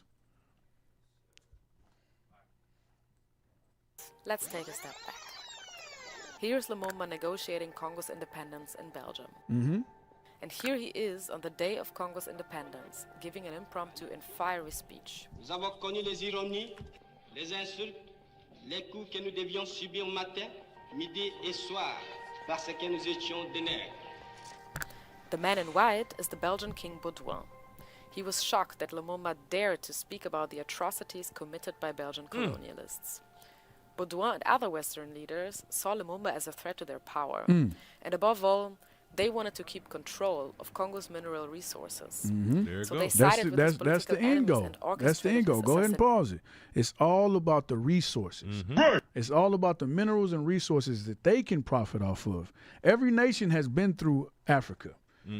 French, the Belgian, the Dutch, the Chinese, every nation has been through Africa taking their resources. And they want to keep it that way. All right? But when you see leaders like Patrice Lumumba, when you see leaders like Gaddafi, when you see Abraham Traoré, they want independence, that ruffles feathers. Because they like I said, they've had these think tanks for a while to keep themselves in rulership. And they're not gonna let that go. They're not gonna let that go. All right. Let me get Psalms 83, showing that all these nations are together to keep us on the bottom. Esau is only looking for the furtherance of his people, period. Period. No matter how much you may like the president, some of our people love Donald Trump. Some of our people love Bush. Some of our people love Bill Clinton. No matter how smooth he may talk, how well he may play the saxophone, they not thinking about you. Right. They thinking about the furtherance of their people, period. And the scriptures tell us that. Read. Verse 1. Yep. Psalms chapter 83, verse 1. Keep not thou silence, O God. Hold not thy peace, and be not still, O God. For lo, thine enemies make a tumult. So we have enemies. God told us we got enemies, no matter how it may seem. Billy Bob may seem cool on the job site. Ching Chong may seem cool in the break room. Right. Come on. But we have enemies. It's going to show us who our enemies are. Read. And they that hate thee have lifted up the head. They that hate thee have lifted up the head. How did they lift up the head? By taking our nationality. Portraying themselves as Christ. Portraying themselves as God. When they're the devil that the Bible speaks of. Read. They have taken crafty counsel. They took crafty counsel against thy people and consulted against thy hidden ones. They consult against the hidden ones. They took counsel together. They sit amongst each other. The United Nations, they do these things together to keep us on the bottom. And when I say us, you so-called blacks, Hispanics, Native Americans, who are the Israelites that the Bible speaks of? They want to keep you on the bottom. Right. Because they know when we come back to who we truly are, it's done. They're finished. So when certain leaders arise, come up, it ruffles some feathers. All right? Read. They have said, come and let us cut them off from being a nation. Let us cut them off from being the 12 tribes of Israel. from being the Jews that the Bible speaks of. Let us all come together and cut them off from that thing. Read. That the name of Israel may be no more in remembrance. This is why we no longer call ourselves the Israelites. Right. Who going around saying that they the Jews? That devil that's in Jerusalem, in our land right now. Lying. Polluting the land. Polluting the land. The synagogue of Satan. We don't call ourselves the Jews anymore. But hey, news flash to you. We waking up. In these last days, we waking up to who we truly are. Right. We know that we the Jews at the Bible. Candace Owens, she know. Yeah. She know this truth is going throughout the earth. It's 2026. It ain't no way you can't say you don't know who the Israelites is no more. Come on. Straight up. Read. For they have consulted together with one consent. They are confederate against thee. They confederate against us. That's why I said every nation is in that land. They confederate together. But the number one nation that's going to benefit the most is going to be that so-called white man. Right. You best believe that thing. Because you ain't heard about them other, China might be over, but you ain't heard them assassinating nobody. Right. You know what I'm saying? They know they lane. Right. You ain't hear them assassinating nobody. It's that so-called white man. That's numero uno. And the Bible going to tell us, read. The tabernacle of Edom. The tabernacle of Edom. Numero uno. Right. That's the number one enemy of our people. Read. And the Ishmaelites of Moab. And the Ishmaelites. All right. That's the Arab. All right. Read. And the Hagarenes. And the Hagarenes. Gabal. And Ammon. And Amalek. The Philistines. Hold up. Go back. Who did it say? Edom. Now read the verse again. The last one you just read. And Amalek. And Amalek. Who is Amalek? That fake Jew. The Khazars that's in our land. They right there along with them. All right, read. The Philistines were the inhabitants of Tyre. So all these nations have come against us to cut us off from who we truly are. They cut us off from who we truly are, but hey, all scriptures got to come to pass. All these prophecies, we coming back. We will no longer be moved into corners anymore. This truth gonna go through the earth. And if you're somebody who's watching for the first time, I'm gonna put you up on something. This is a biblical hit list of people God is going to go after. Not us. This is the God's hit list. So when they say God loves everybody, he's for everybody, that's a lie. That's a lie. God just told you the people who he hated and who he's coming back to defend us against. Yep. Yes, sir. Yes, sir. You on point. Hey, so it would behoove y'all to get your minds right. Repent. Come back to God's laws. All right. I think we got a little bit more. Did we finish this video? All right. We got to get through these videos. Yep. Atrocities committed by Belgian colonialists. Baudouin and other Western leaders saw Lumumba as a threat to their power. That's what it is. And above all, they wanted to keep control of Congo's mineral resources. So they sided with his political enemies and orchestrated his assassination. It said they Congolese sided with his enemies. That's going into being confederate against you. Right. All right. The scriptures can't be defeated. Read. Keep playing. Officers executed Lumumba on January 17, 1961. The assassination had the tacit consent of the US, who had previously planned to use the CIA to murder Lumumba. Lumumba's body was mutilated and dissolved in acid. Only a tooth, which a Belgian officer kept as a trophy, remained. And look, check this. Man, there's no man as perverse as this man Esau. It's first off, they mutilated an innocent man. A man that's uniting his people. And then on top of that, you could at least, you already killed him. Right. But you take a tooth as a trophy. That's crazy. There's no man as perverse as this man. And this man got the nerve to dictate who can rule what country. Right. Go into man, this man is crazy. But I'm telling you, their time is short. Their time is short. We are the chosen of the Bible. And we will rule once again. And our redemption is near. I'm telling you. And it said something heavy in that video. It said they was originally going to use the CIA to assassinate this man. Yeah. What they do, America's playbook, like you said, they send people in to destabilize countries and try to get the uprising against that leader. Yep. Ain't nothing new. They use a CIA to do this. Yep. And that's a known. That's something that's known. The CIA dealt with Black Panthers. They dealt with this brother here. Who's the brother? Noriega. Mm-hmm. They dealt with him. The brother that they just hemmed up. The government Maduro. This is known. Mm-hmm. But what happens to this man? Nothing. This man, he doesn't think the law pertains to him at all. Let me get that. The law is slack. What is that, Micah? Yeah, they did that in Haiti as well. Remember when they arranged that coup down in Haiti and killed their leader? Yes, sir. They used the CIA to do that. What happened to this man? And they say, who's going to see me? We see you. Mm-hmm. We see you. And God is not with you. Judgment is coming for what you've done to his people. Is it Micah 1:4? I think it's Micah 1:4. Or maybe 4:1. The law is slack. I think it might be Habakkuk. Is it Habakkuk? Yeah, Habakkuk 4:1. I'm sorry. There's no 4 Habakkuk. 1:4. Yeah, 1:4. Yep. Habakkuk chapter 1 verse 4. Therefore the law is slack. It says the law is slack with this man. This man illegally went over and assassinated this man. Trump is a known felon. How many felonies does this man have? A lot. A lot. I can't even number I that don't even thing. remember. Hey, they trying to impeach him again for war crimes. Yeah, but the law does not pertain to him. Right. This is a lawless man. All right, read. And judgment don't never go forth. Judgment never go forth. It's plenty of articles showing that what Trump just did and many of other things that he's done is illegal. What's going to happen?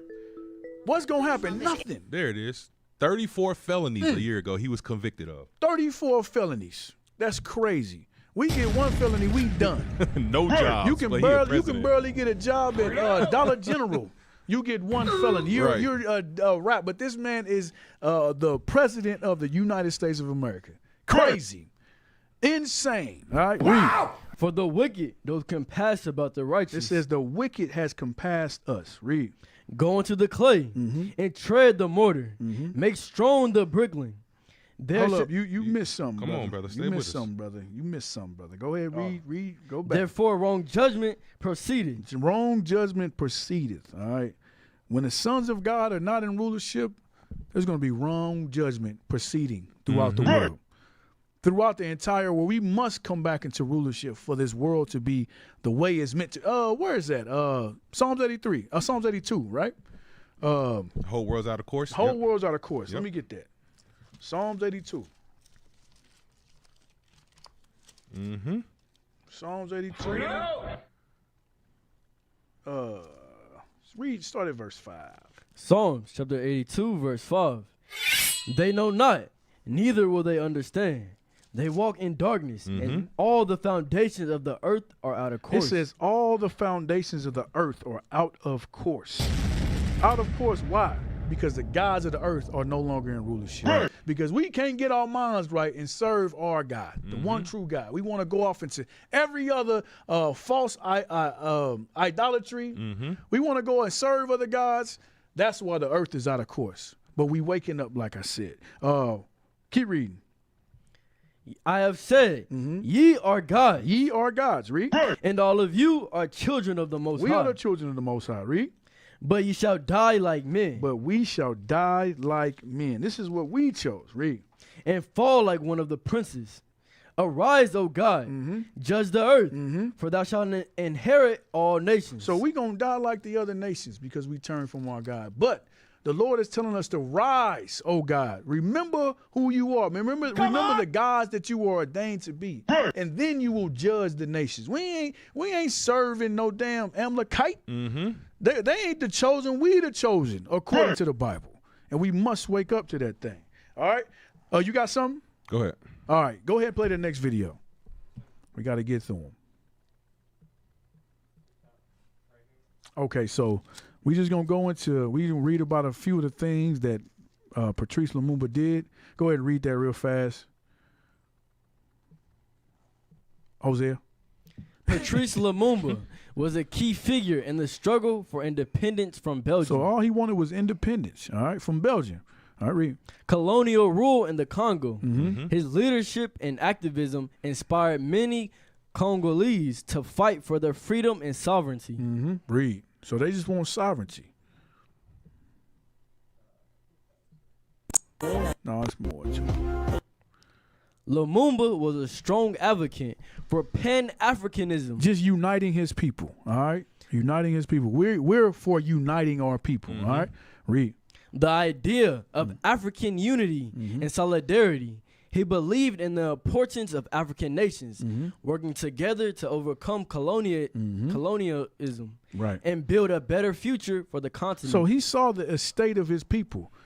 Just like anybody, anybody should see the estate of their people and want to build and want better, want more for what their people have. Right. All right. The same thing as us. Let me get Psalms 49, and we're gonna come back to this. Psalms 49. Or is it Isaiah 49? Who will rise up?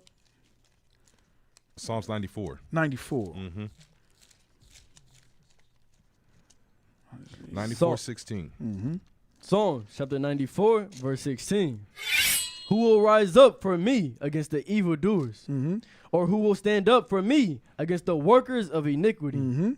Unless the Lord had been my help, my soul had almost dwelt in silence. So who's going to rise up for the iniquity that's going on in our neighborhoods, all right?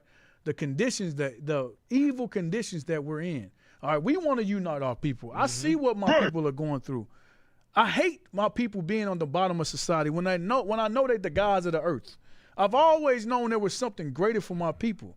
Same thing with Patrice Lumumba. The same thing with Ibrahim Traoré. Right. Same thing with different leaders throughout history. They don't like the state of their people. Anyone in their right mind should think that way. All right. You don't. We're not meant to be like it said in Jeremiah, homeborn slaves. Right. We're not just homeborn slaves. There's something greater in store for us. All right. Let me get Isaiah 49 verse 6. This is the unity of your people. Isaiah chapter 49 verse 6. Come on. And he said, it is a light thing that thou shouldest be my servant. It's a light thing to be the servant of the one true God. Read. To raise up the tribes of Jacob and to restore the preserved of Israel. So we want to restore the preserved of Israel. We want to restore the tribes of Jacob. It's a light thing to do that. We ain't here just to sit on the couch. Right. We're not just sitting on the couch watching TV all day, playing video games. We want to rise up the preserved of our people. All right? Restore Israel. Read. I will also give thee for a light to the Gentiles. We are the light to the Gentiles. What Gentiles? Those that went off. We were once Gentiles. Right. And through our leadership, we saw the light that they put off.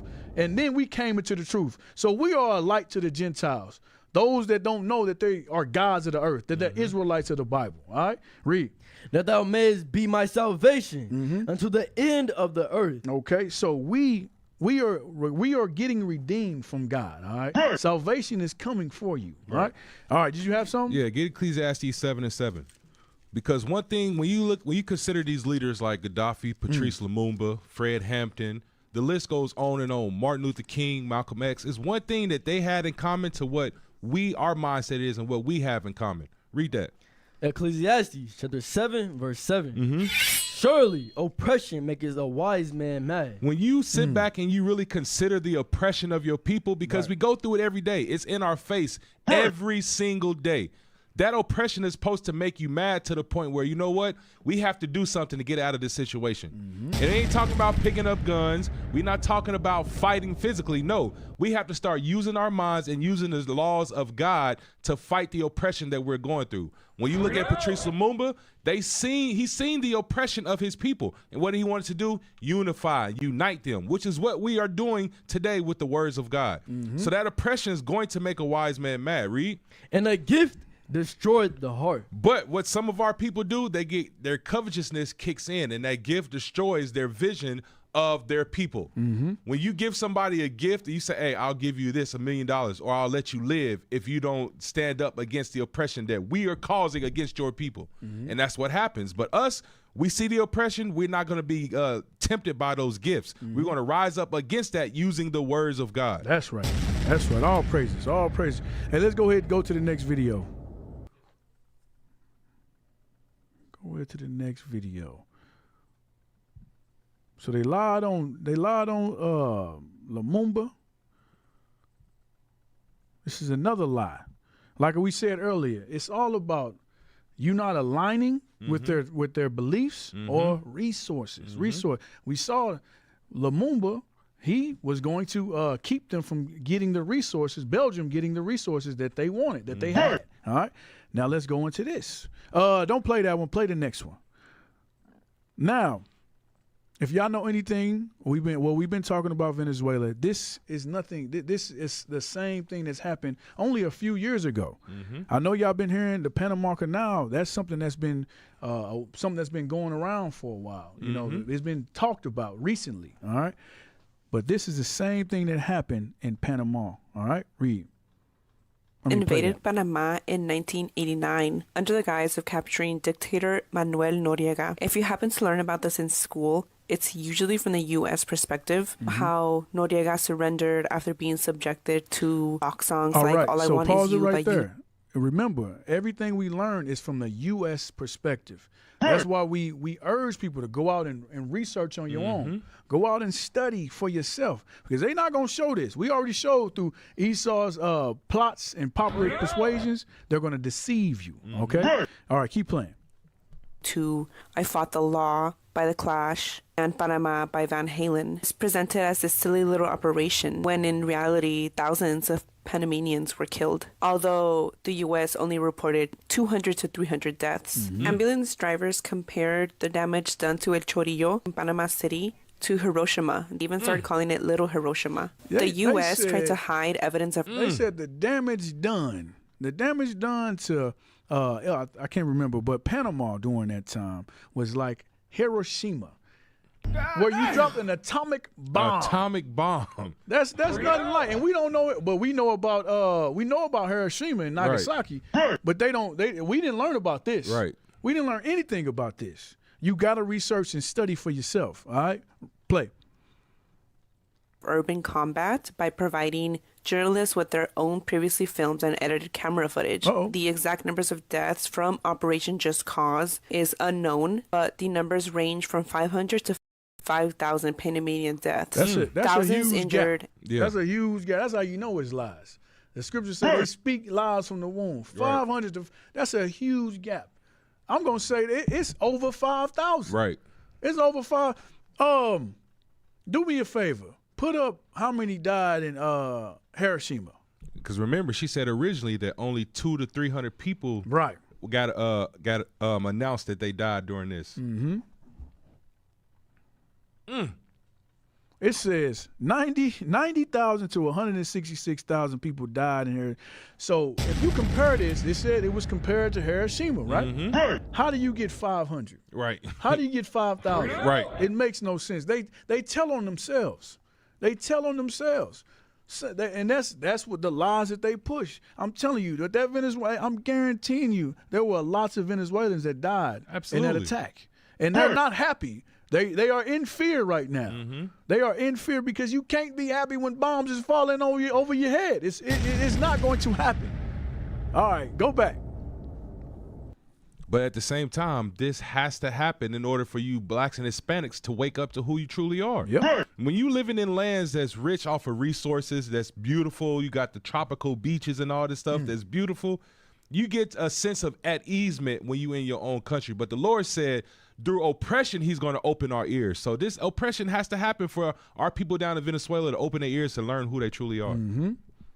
Yep.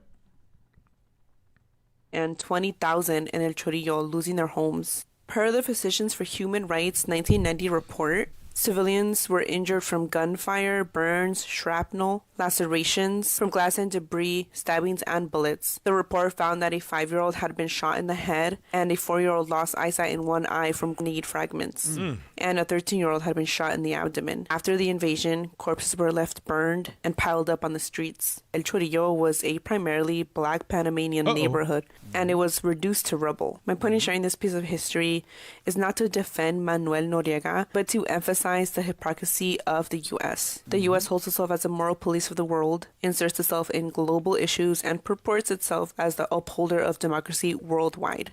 But at the same time, props up dictatorships when it's beneficial, all while harming people's lives, committing atrocities, and violating human rights and international law. It's important to learn and talk about this history, especially in today's. Check this.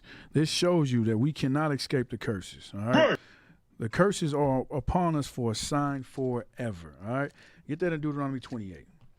Deuteronomy 28, verse 68. It's still happening to this day. All right. Read verse 15. Deuteronomy chapter 28, verse 15. But it shall come to pass, if thou wilt not hearken unto the voice of the Lord thy God, to observe to do all his commandments and his statutes, which I command thee this day, that all these curses shall come upon thee and overtake thee. Cursed shalt thou be in the... Read verse 46. Verse 46. And they shall be upon thee for a sign and for a wonder, and upon thy seed forever. So these curses are going to be upon the Israelites forever. All right. Let me give verse 49.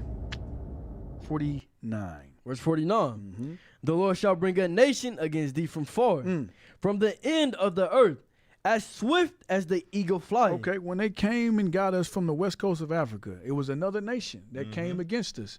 Vice versa. When the Spaniards came to our brothers of the northern kingdom, on this side of the earth, their symbol was the eagle. Okay?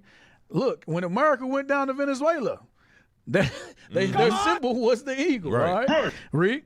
A nation whose tongue thou shalt not understand. A nation that's tongue they shall not understand. Read. A nation of fierce countenance, which shall not regard the person of old, nor show favor to the young. It says they don't regard the person of the old or favor the young.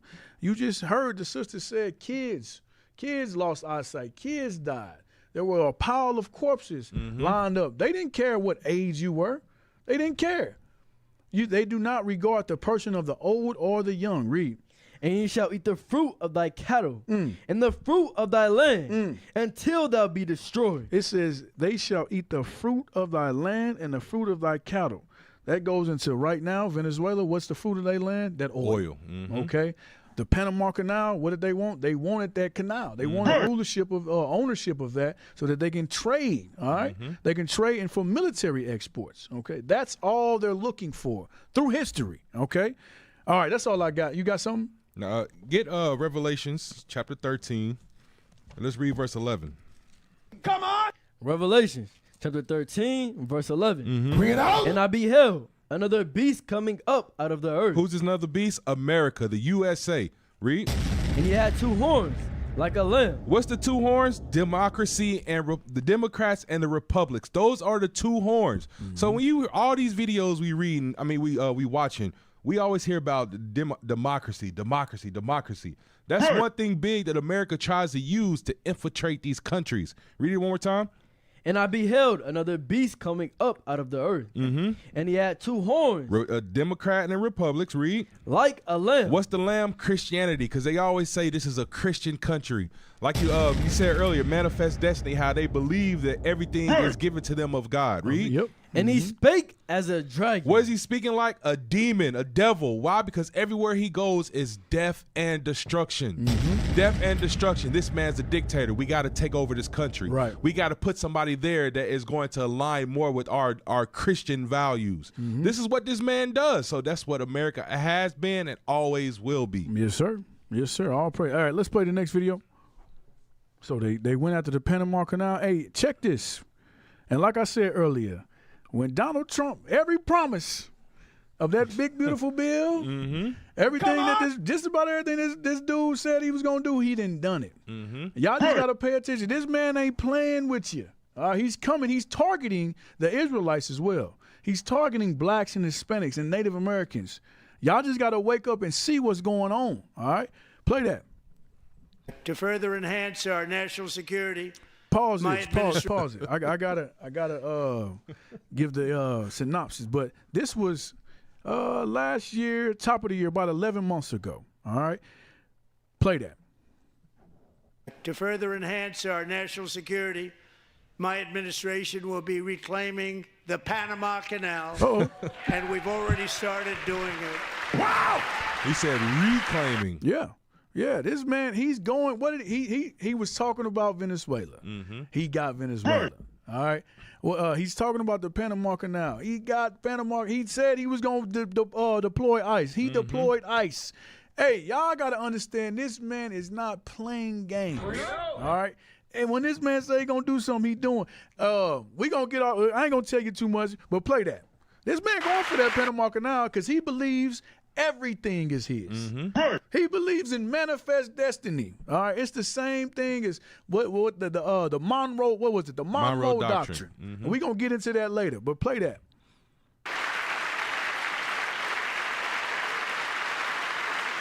Just today, a large American company announced they are buying both ports around the Panama Canal and lots of other things having to do with the Panama Canal and a couple of other canals.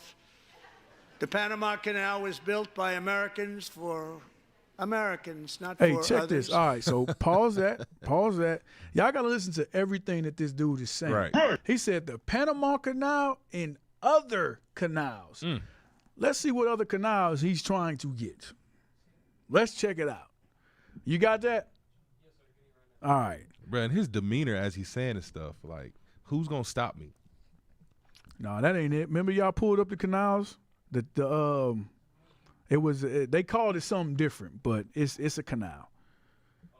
Yes. So he said we're going to try to get the Panama Canal and other. He said it real quick, but you gotta pay attention to what he's saying. All right, read that.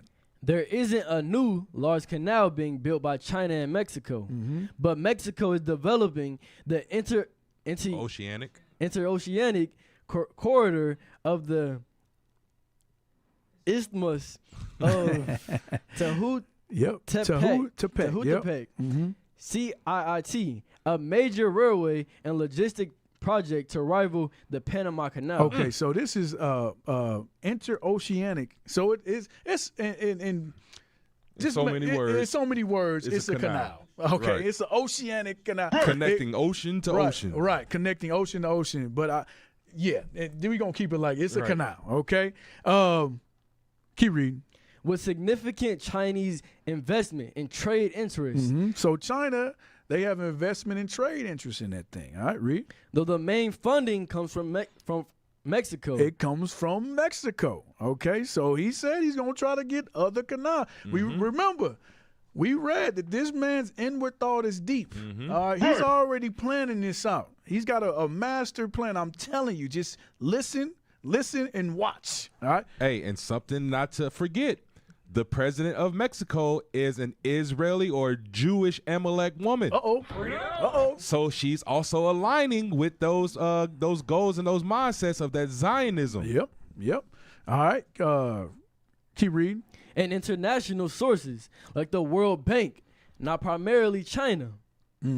This project involves modernizing ports and railways across the narrow Isthmus of Tehuantepec, aiming to boost trade between the Pacific and Atlantic Oceans. So they boosting trade between the Pacific and Atlantic. It's ocean to ocean.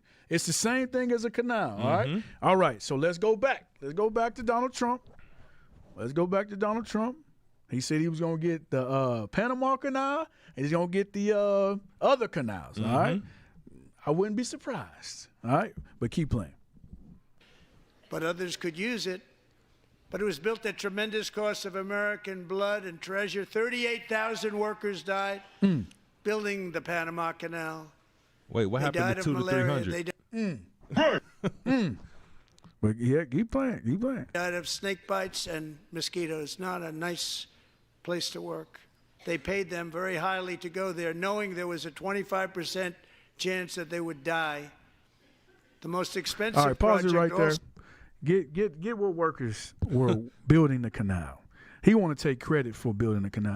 This man is deceitful as hell, bro. Get that for me. Show who actually built the canal. His man's behind him looking like, yeah, right. Yeah, exactly. Like, man, you think you're going to get away with this? Come on, Yona. All right. So this brother, this dude, he's trying to take credit for building the canal. All right. Read that. The Panama Canal was built by a massive, diverse workforce, predominantly Afro-Caribbean laborers. Predominantly Afro-Caribbean laborers. 90% of them were Afro-Caribbean. The ones that died, that worked hard, laborious hours, were our people. So he can't take credit for that. All right, Benjamin. That's just another lie, another propaganda that he pushing out there. All right? Keep reading. From islands like Barbados, Jamaica, and St. Lucia. So that's the tribe of Benjamin. Right. All right, read. Who face harsh conditions alongside skilled American engineers. So the other, the small percent, they were alongside skilled engineers. You know the engineers ain't doing no They ain't doing no work. Come on, they ain't doing no work. Right. They drawing up plans. Hey, Negro, you go ahead and build that like I drew it up there. Right there. All right. Go ahead, Reed. And European immigrants from Spain, Italy, and Greece. Okay, Reed. With French workers also involved in the earlier stages. So we built the canal. Right. We built the canal, and we were the ones dying by snake bites, malaria, all those diseases, because the curses pertain to us. Right. All right. Let's go back to Donald Trump. Man, this dude's slick, man. Slick. He relies on the ignorance of our people. He relies on our ignorance. Yes, sir. Also, that was ever built in our country's history, if you bring it up to modern day costs. It was given away by the Carter administration for $1. But that agreement has been violated very severely. We didn't give it to China. We gave it to Panama, and we're taking it back. Hey, so remember, we talked about the CIA, right, and how they go in and destabilize and they cause all type of confusion, right? So one of the agreements for the Panama Canal is if they can't defend it, then the U.S. can come and can take over control of it again. Right. So what did they do? They sent jackals in. They sent people undercover to try to cause unrest against the Panama military and say that they couldn't defend it no more. So now we can take it back over. Yes, sir. Yes, sir. He's slick. All right. More subtle than any beast of the field. Okay. So let's go to the next article. I think it's an article, right? Yep. So this came out. We talked about this on a prior show, but this was written on January 5th. This is his master plan, okay, of how he's going to take those canals, okay? The same, but it just shows you that China had interest in building that canal. They were working with Mexico to build that canal, okay? Let's see what gangster Trump gonna do. All right, go ahead, read that. Trump's Down Road Doctrine seeks influence over Western Hemisphere, citing old U.S. policy. Okay, so he's using an old policy, an old play. Okay, keep going, go down.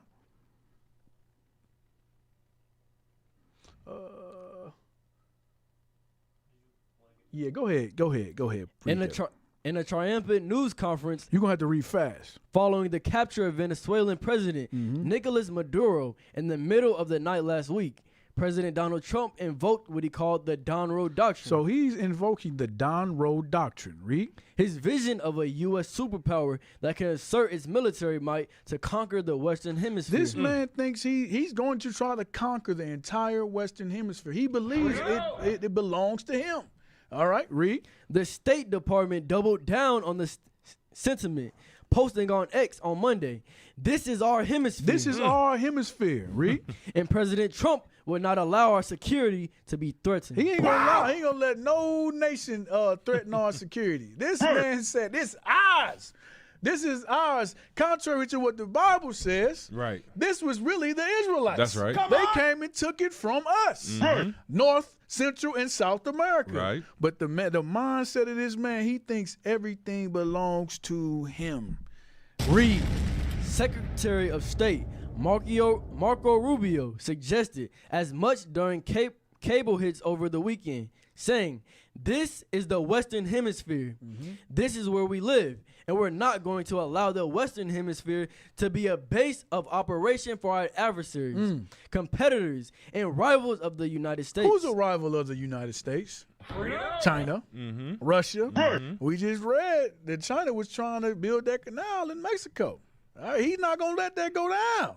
This man covets fields. You don't understand. He's the gangster of all gangsters. He's not letting it go down. And he's willing to do whatever he needs to do to make sure he's in a supreme rulership. He's already showed his cards with Venezuela. He don't care what China got to say, what Russia got to say. He gonna do what he need to do. When this man say he gonna do something, he gonna do something. The nations ain't gonna say a peep. All right. And let's think about what he just said too. He says he will not allow anybody to threaten the security of America. Right. Come on. So what happens if one of these countries that the U.S. military bases decide to say the same thing? We're not going to allow America to threaten our security, and they start attacking their military bases. Right. It'll be a whole different Then it'll be a whole all-out war for doing the same thing that America's doing. Yep. Say Venezuela came and hemmed up Trump and his wife. Right. World War III would have popped off the next day. The next day. But that's the pride of this man. All right. Keep reading. World leaders. Go ahead. Go down. Read there. We need Greenland from the... Nope, read the next one. Yep, just get to the point. Trump openly threatened Colombia. He threatened Colombia. Okay, Colombia, that's our brothers from the tribe of Asher. All right, keep reading. And said it can face a similar fate. He threatening everybody. He said, you gonna get the similar fate as who? As Venezuela. As Venezuela. His dude said it. You best believe he gonna do it. Right. All right. Keep reading. And he said Cuba, that's Manasseh. All right, read. Was imminently ready to fall. They ready to fall too. He coming at the Arab. He coming at the all 12 tribes. All right. But why did he say Cuba's ready to fall? Because Venezuela was providing Cuba with oil. Yes, sir. Venezuela is. It's not checkers. What's the saying? That's it. It's not checkers. It's chess. This dude is playing chess. All right. But the same playbook as his forefathers, because he's using that Monroe Doctrine, which he calls the Donroe Doctrine, which is essentially manifest destiny. This was all ours. This was given to us. All right? Read. He also said Mexico could be next. Mexico gonna be next. I'm gonna take all and anything that's attached to Mexico, any canal, anything is going to be the United States. All right? Read. As the administration seeks to continue its battle against drug cartels. So that's the premise that he's going to use. Drug cartels. When we already know America is the biggest drug dealer on this planet. Ever. We ain't got no boats to put drugs in the black communities, guns in the black. They put it there. They're working with the cartels. But when they're done using whoever they want to use, just like they got done with Noriega, they tried to say Venezuela, Maduro, they say he was into drugs. When they done with you, they're gonna slander you and they're gonna use you to take over your land. That's all they're gonna do. All right. And like we was talking about earlier, they're only saying that about places where the 12 tribes of Israel reside. Yes, sir. They only try to say they are the drug dealers. Yep. Read that. His rhetoric even raised questions about the plight of Taiwan as it faces growing threats from China and the Indo-Pacific. His comments could also include repercussions. Read the Donroe Doctrine. What is the Donroe Doctrine? Okay. The Donroe Doctrine is a portmanteau of Donald Trump and the Monroe Doctrine, the 1800s era doctrine that warned against European colonization, and the Americas articulated by President James Monroe. Okay, so it's a doctrine that came from James Monroe. All right, keep reading. Pointing to China, Iran, and Russia's influence on the oil industry in Venezuela. Keep reading. Trump said all of these actions... Go up, Jonah. Okay, go ahead.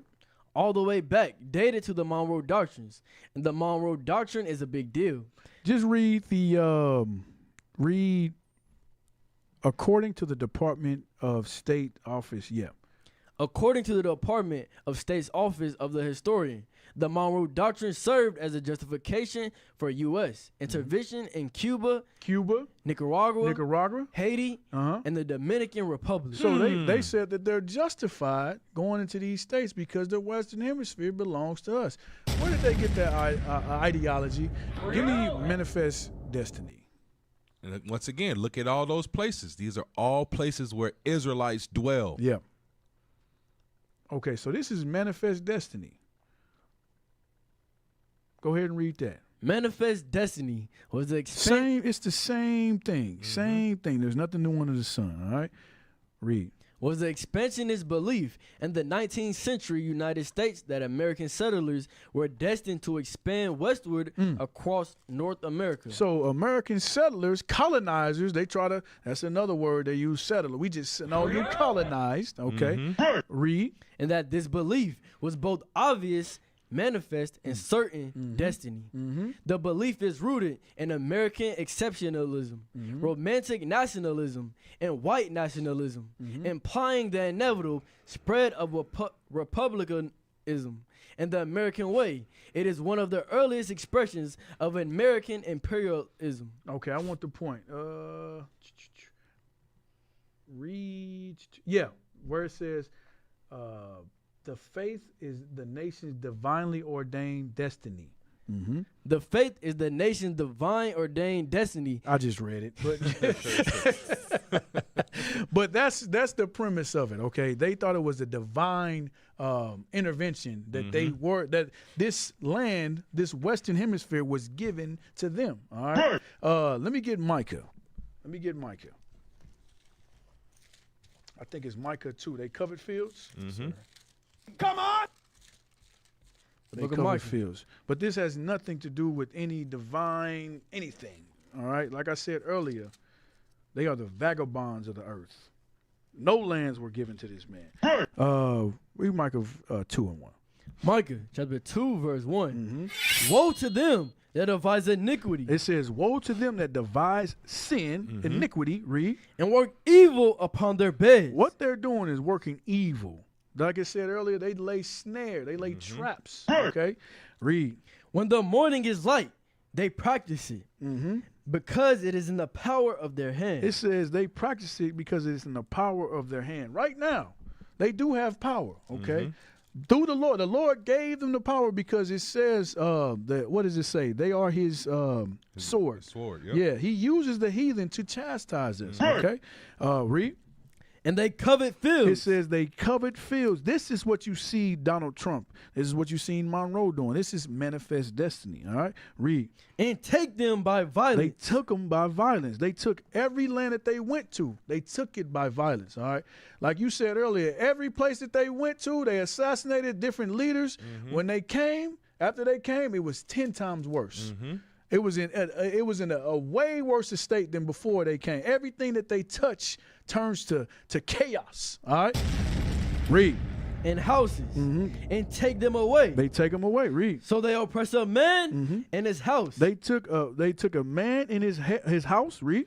Even a man in his heritage. They took a man in his heritage. All right, that's what you've seen the Amalekites do to the 12 tribes of Israel. Right. All right. Even Christianity over here, they lie and say that they the true Christians. All right. They take a man in his heritage. All right. This is what they've done throughout time. All right. We short on time. Did you have something? No, go ahead. All right. Let's go. Let's go to the next video. I got a few more. Yep.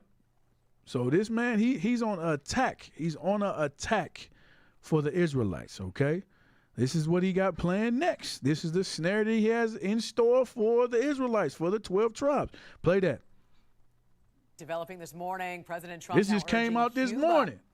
Pause that. You don't think he already had this planned out? Right. When he took that all, he knew what he was doing. He knew who he was attacking. Play. Developing this morning, President Trump now urging Cuba to come to the table and make a deal after the capture of Nicolas Maduro. He says the island nation will not receive any more help from Venezuela, which was their main oil supplier. President Trump posted on Truth Social, quote, Cuba lived for many years on large amounts of oil and money from Venezuela. Venezuela now has the United States of America, the most powerful military in the world, to protect them, and protect them we will. There will be no more oil or money going to Cuba, zero.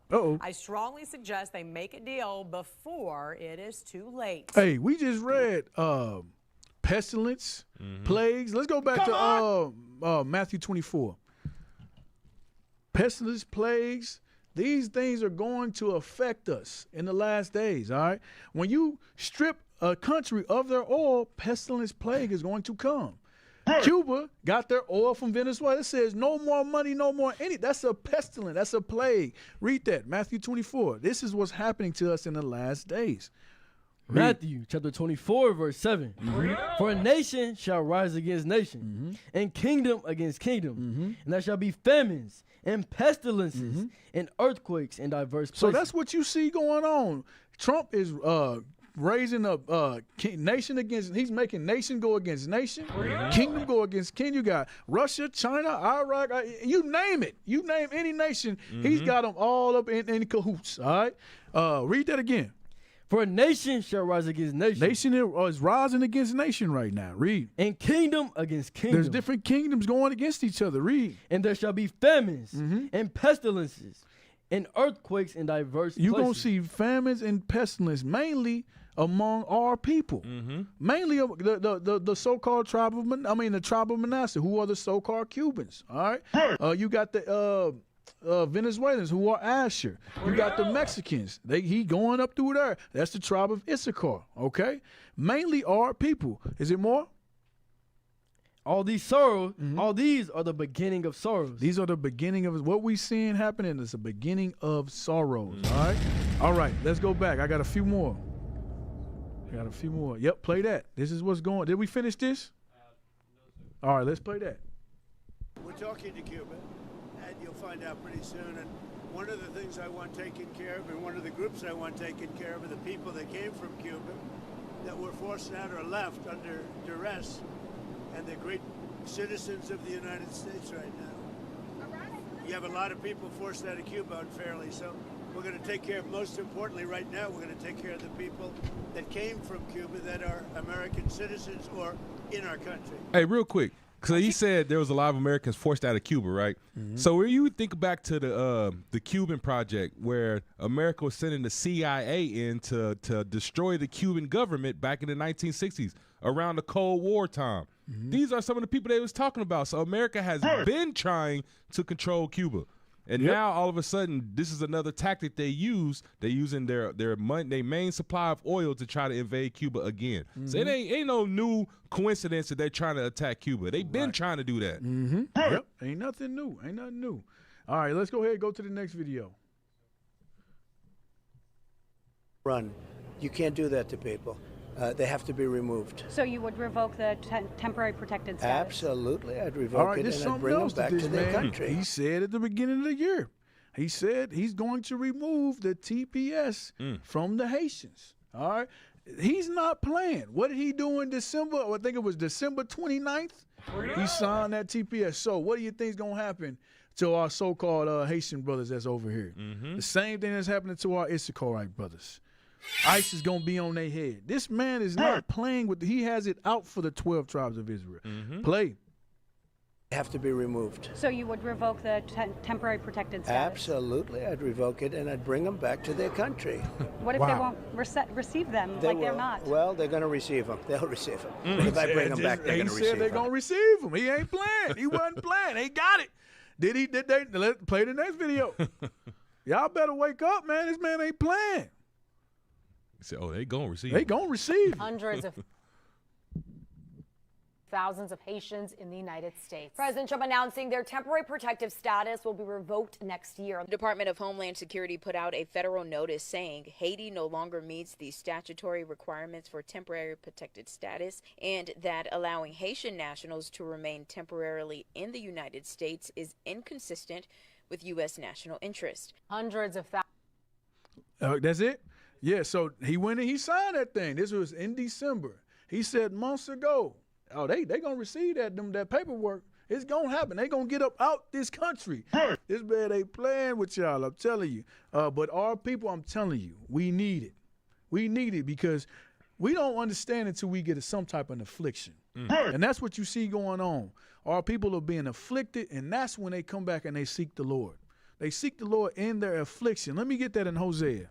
I know you know where it's at, Hosea. Read that, and then cue up the next video. The book of Hosea, chapter 5, verse 15. Come on! I will go and return to my place till they acknowledge their offense. The Lord said he's going to return to his place until we acknowledge our offense. How are we going to acknowledge our offense? Because when everything good, we don't acknowledge nothing. But as soon as something hit the wall, what do they call it? Hit the fan. Yep. All right, read. and seek my face. And their affliction. In your affliction, what you see going on in Venezuela, what's going to come into Mexico, what's coming to North Central South America and through the islands is what? In there? Read. In their affliction. It's affliction. All right, read. They will seek me early. We will seek the Lord early. This must happen. All right. We're going to have a lot of people waking up. A lot of people waking up. We in these last days because we're being afflicted. And we're looking for something. We're going to look for someone to redeem us. And the only one that can redeem us is Christ. Jesus Christ, the Black Messiah. All right. Is there more videos? All right. Let's just play a few. Let's just play 2 more. This is some more of the affliction that's been going on. New at 6, members of the Haitian American community say they are taking action against the Trump administration's decision. Ain't no action you can take against the Trump administration. He signed that paper. Right. You being afflicted. Go ahead and play the next video. It's coming. All right. The next action you need to take is coming back to God's laws, statutes, and commandments. All right. Play that. This is something else Trump's been doing, but he wants to call every other leader a dictator, and terrorist. A terrorist. Since this man has come into office in 2025, Black and Hispanics have been going through it. This is the true dictator. All right, play that. Leave me alone! Video obtained by CNN shows federal agents wearing ice vests chasing a woman back to her home. You got ICE agents hopping out in Louisiana, hopping out on citizens, trying to hem them up in a country that was given to them. All right, play the next one.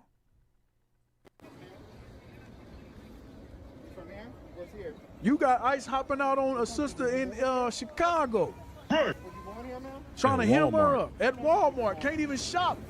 These are the curses of Deuteronomy 28. Play the next video. We can keep talking. Y'all know what's going on in Minneapolis right now. They say they going door to door, knocking down doors. That's illegal. You can't go in somebody's house without a warrant. Right. But like we read earlier, the law is slack pertaining to them. The law is slack pertaining to the so-called white. The law was only put to keep your black behind in oppression. Right. Little do you know. All right. Play the next one. This was Minneapolis. Is it one more? Yes, sir. All right, play that. And give me give me Ezra. Give me 2nd Ezra 7 and 6, 16.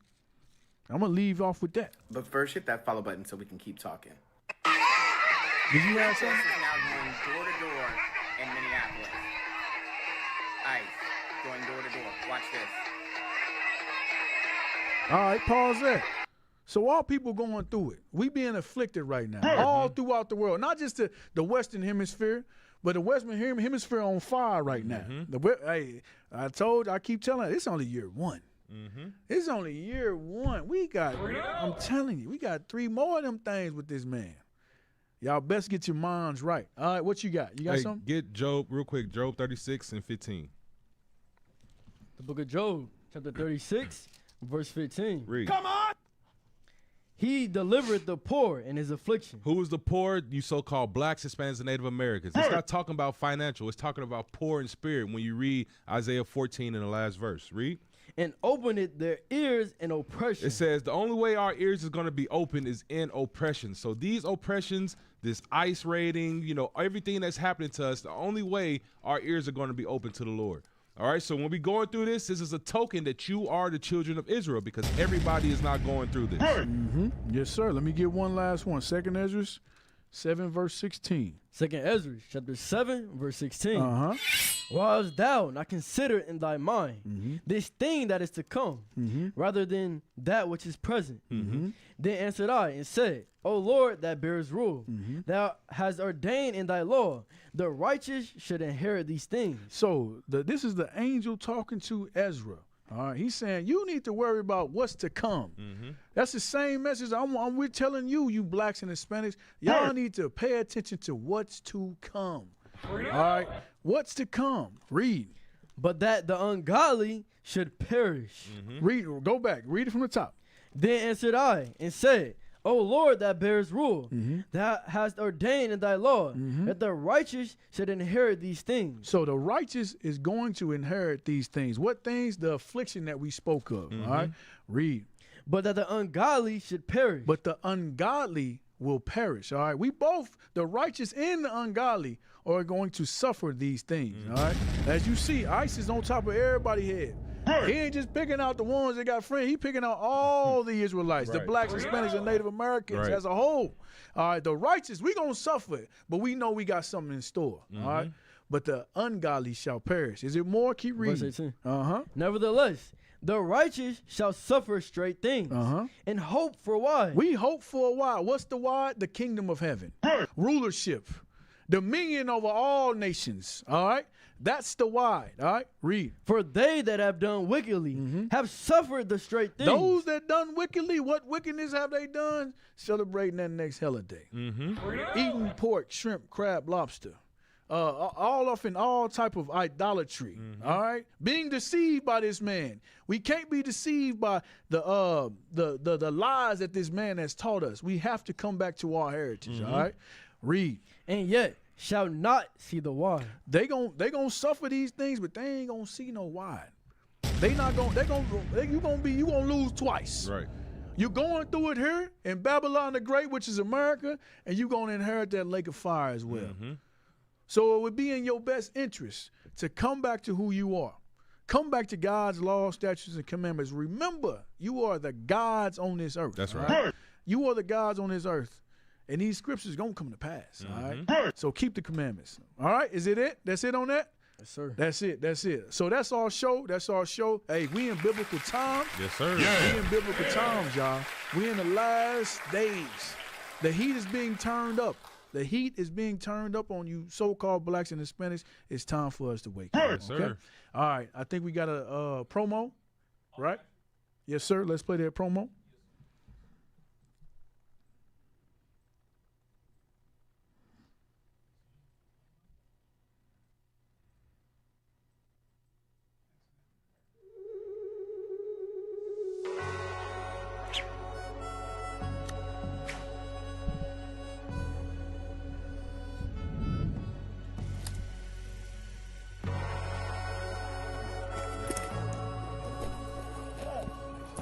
He's original royalty. Stop.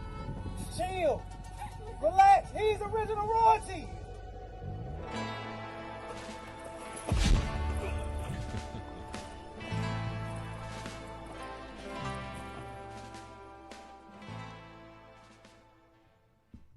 All right. Soldier, get in. I gotta chill. He's original royalty. Let's do it again. Do it again, but that was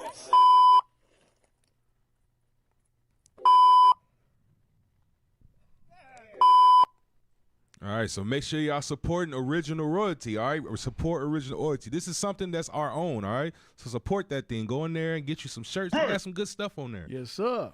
All right, what's the next one next? Put that up. I guess y'all did all right today.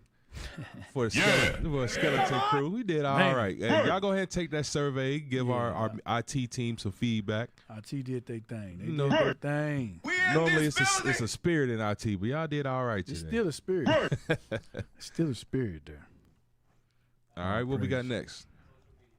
All right, like I said, subscribe. All right, we got a lot of good stuff coming out. All right, so make sure y'all subscribing to IUIC Kansas City on all social media platforms. Yes, sir. Yes, sir. Next. Yeah, the QR up this side. Where you go?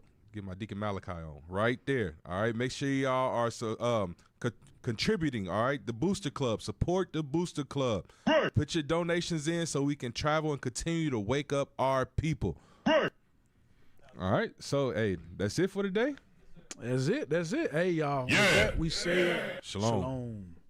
Across the earth, the prophets move from the same.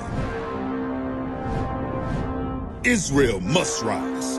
Through every quest, every journey, the truth spreads. No border can contain it. No distance can silence it. Our nation lives in every moment. In joy, we celebrate marriages. In sorrow, we honor our dead. On the Sabbath, we gather as one. Families rejoicing together, bound by the commandments of God. Yet are we tried. From the stones in Kenya to the hatred in Montana, we endure as a soldier of the Lord. And still, the mission expands. On the airwaves, on the screens, in every nation under heaven, Israel's voice is heard. We build our communities. We raise our children in royalty. We restore what was broken. We clean what was defiled. We show the world who we are.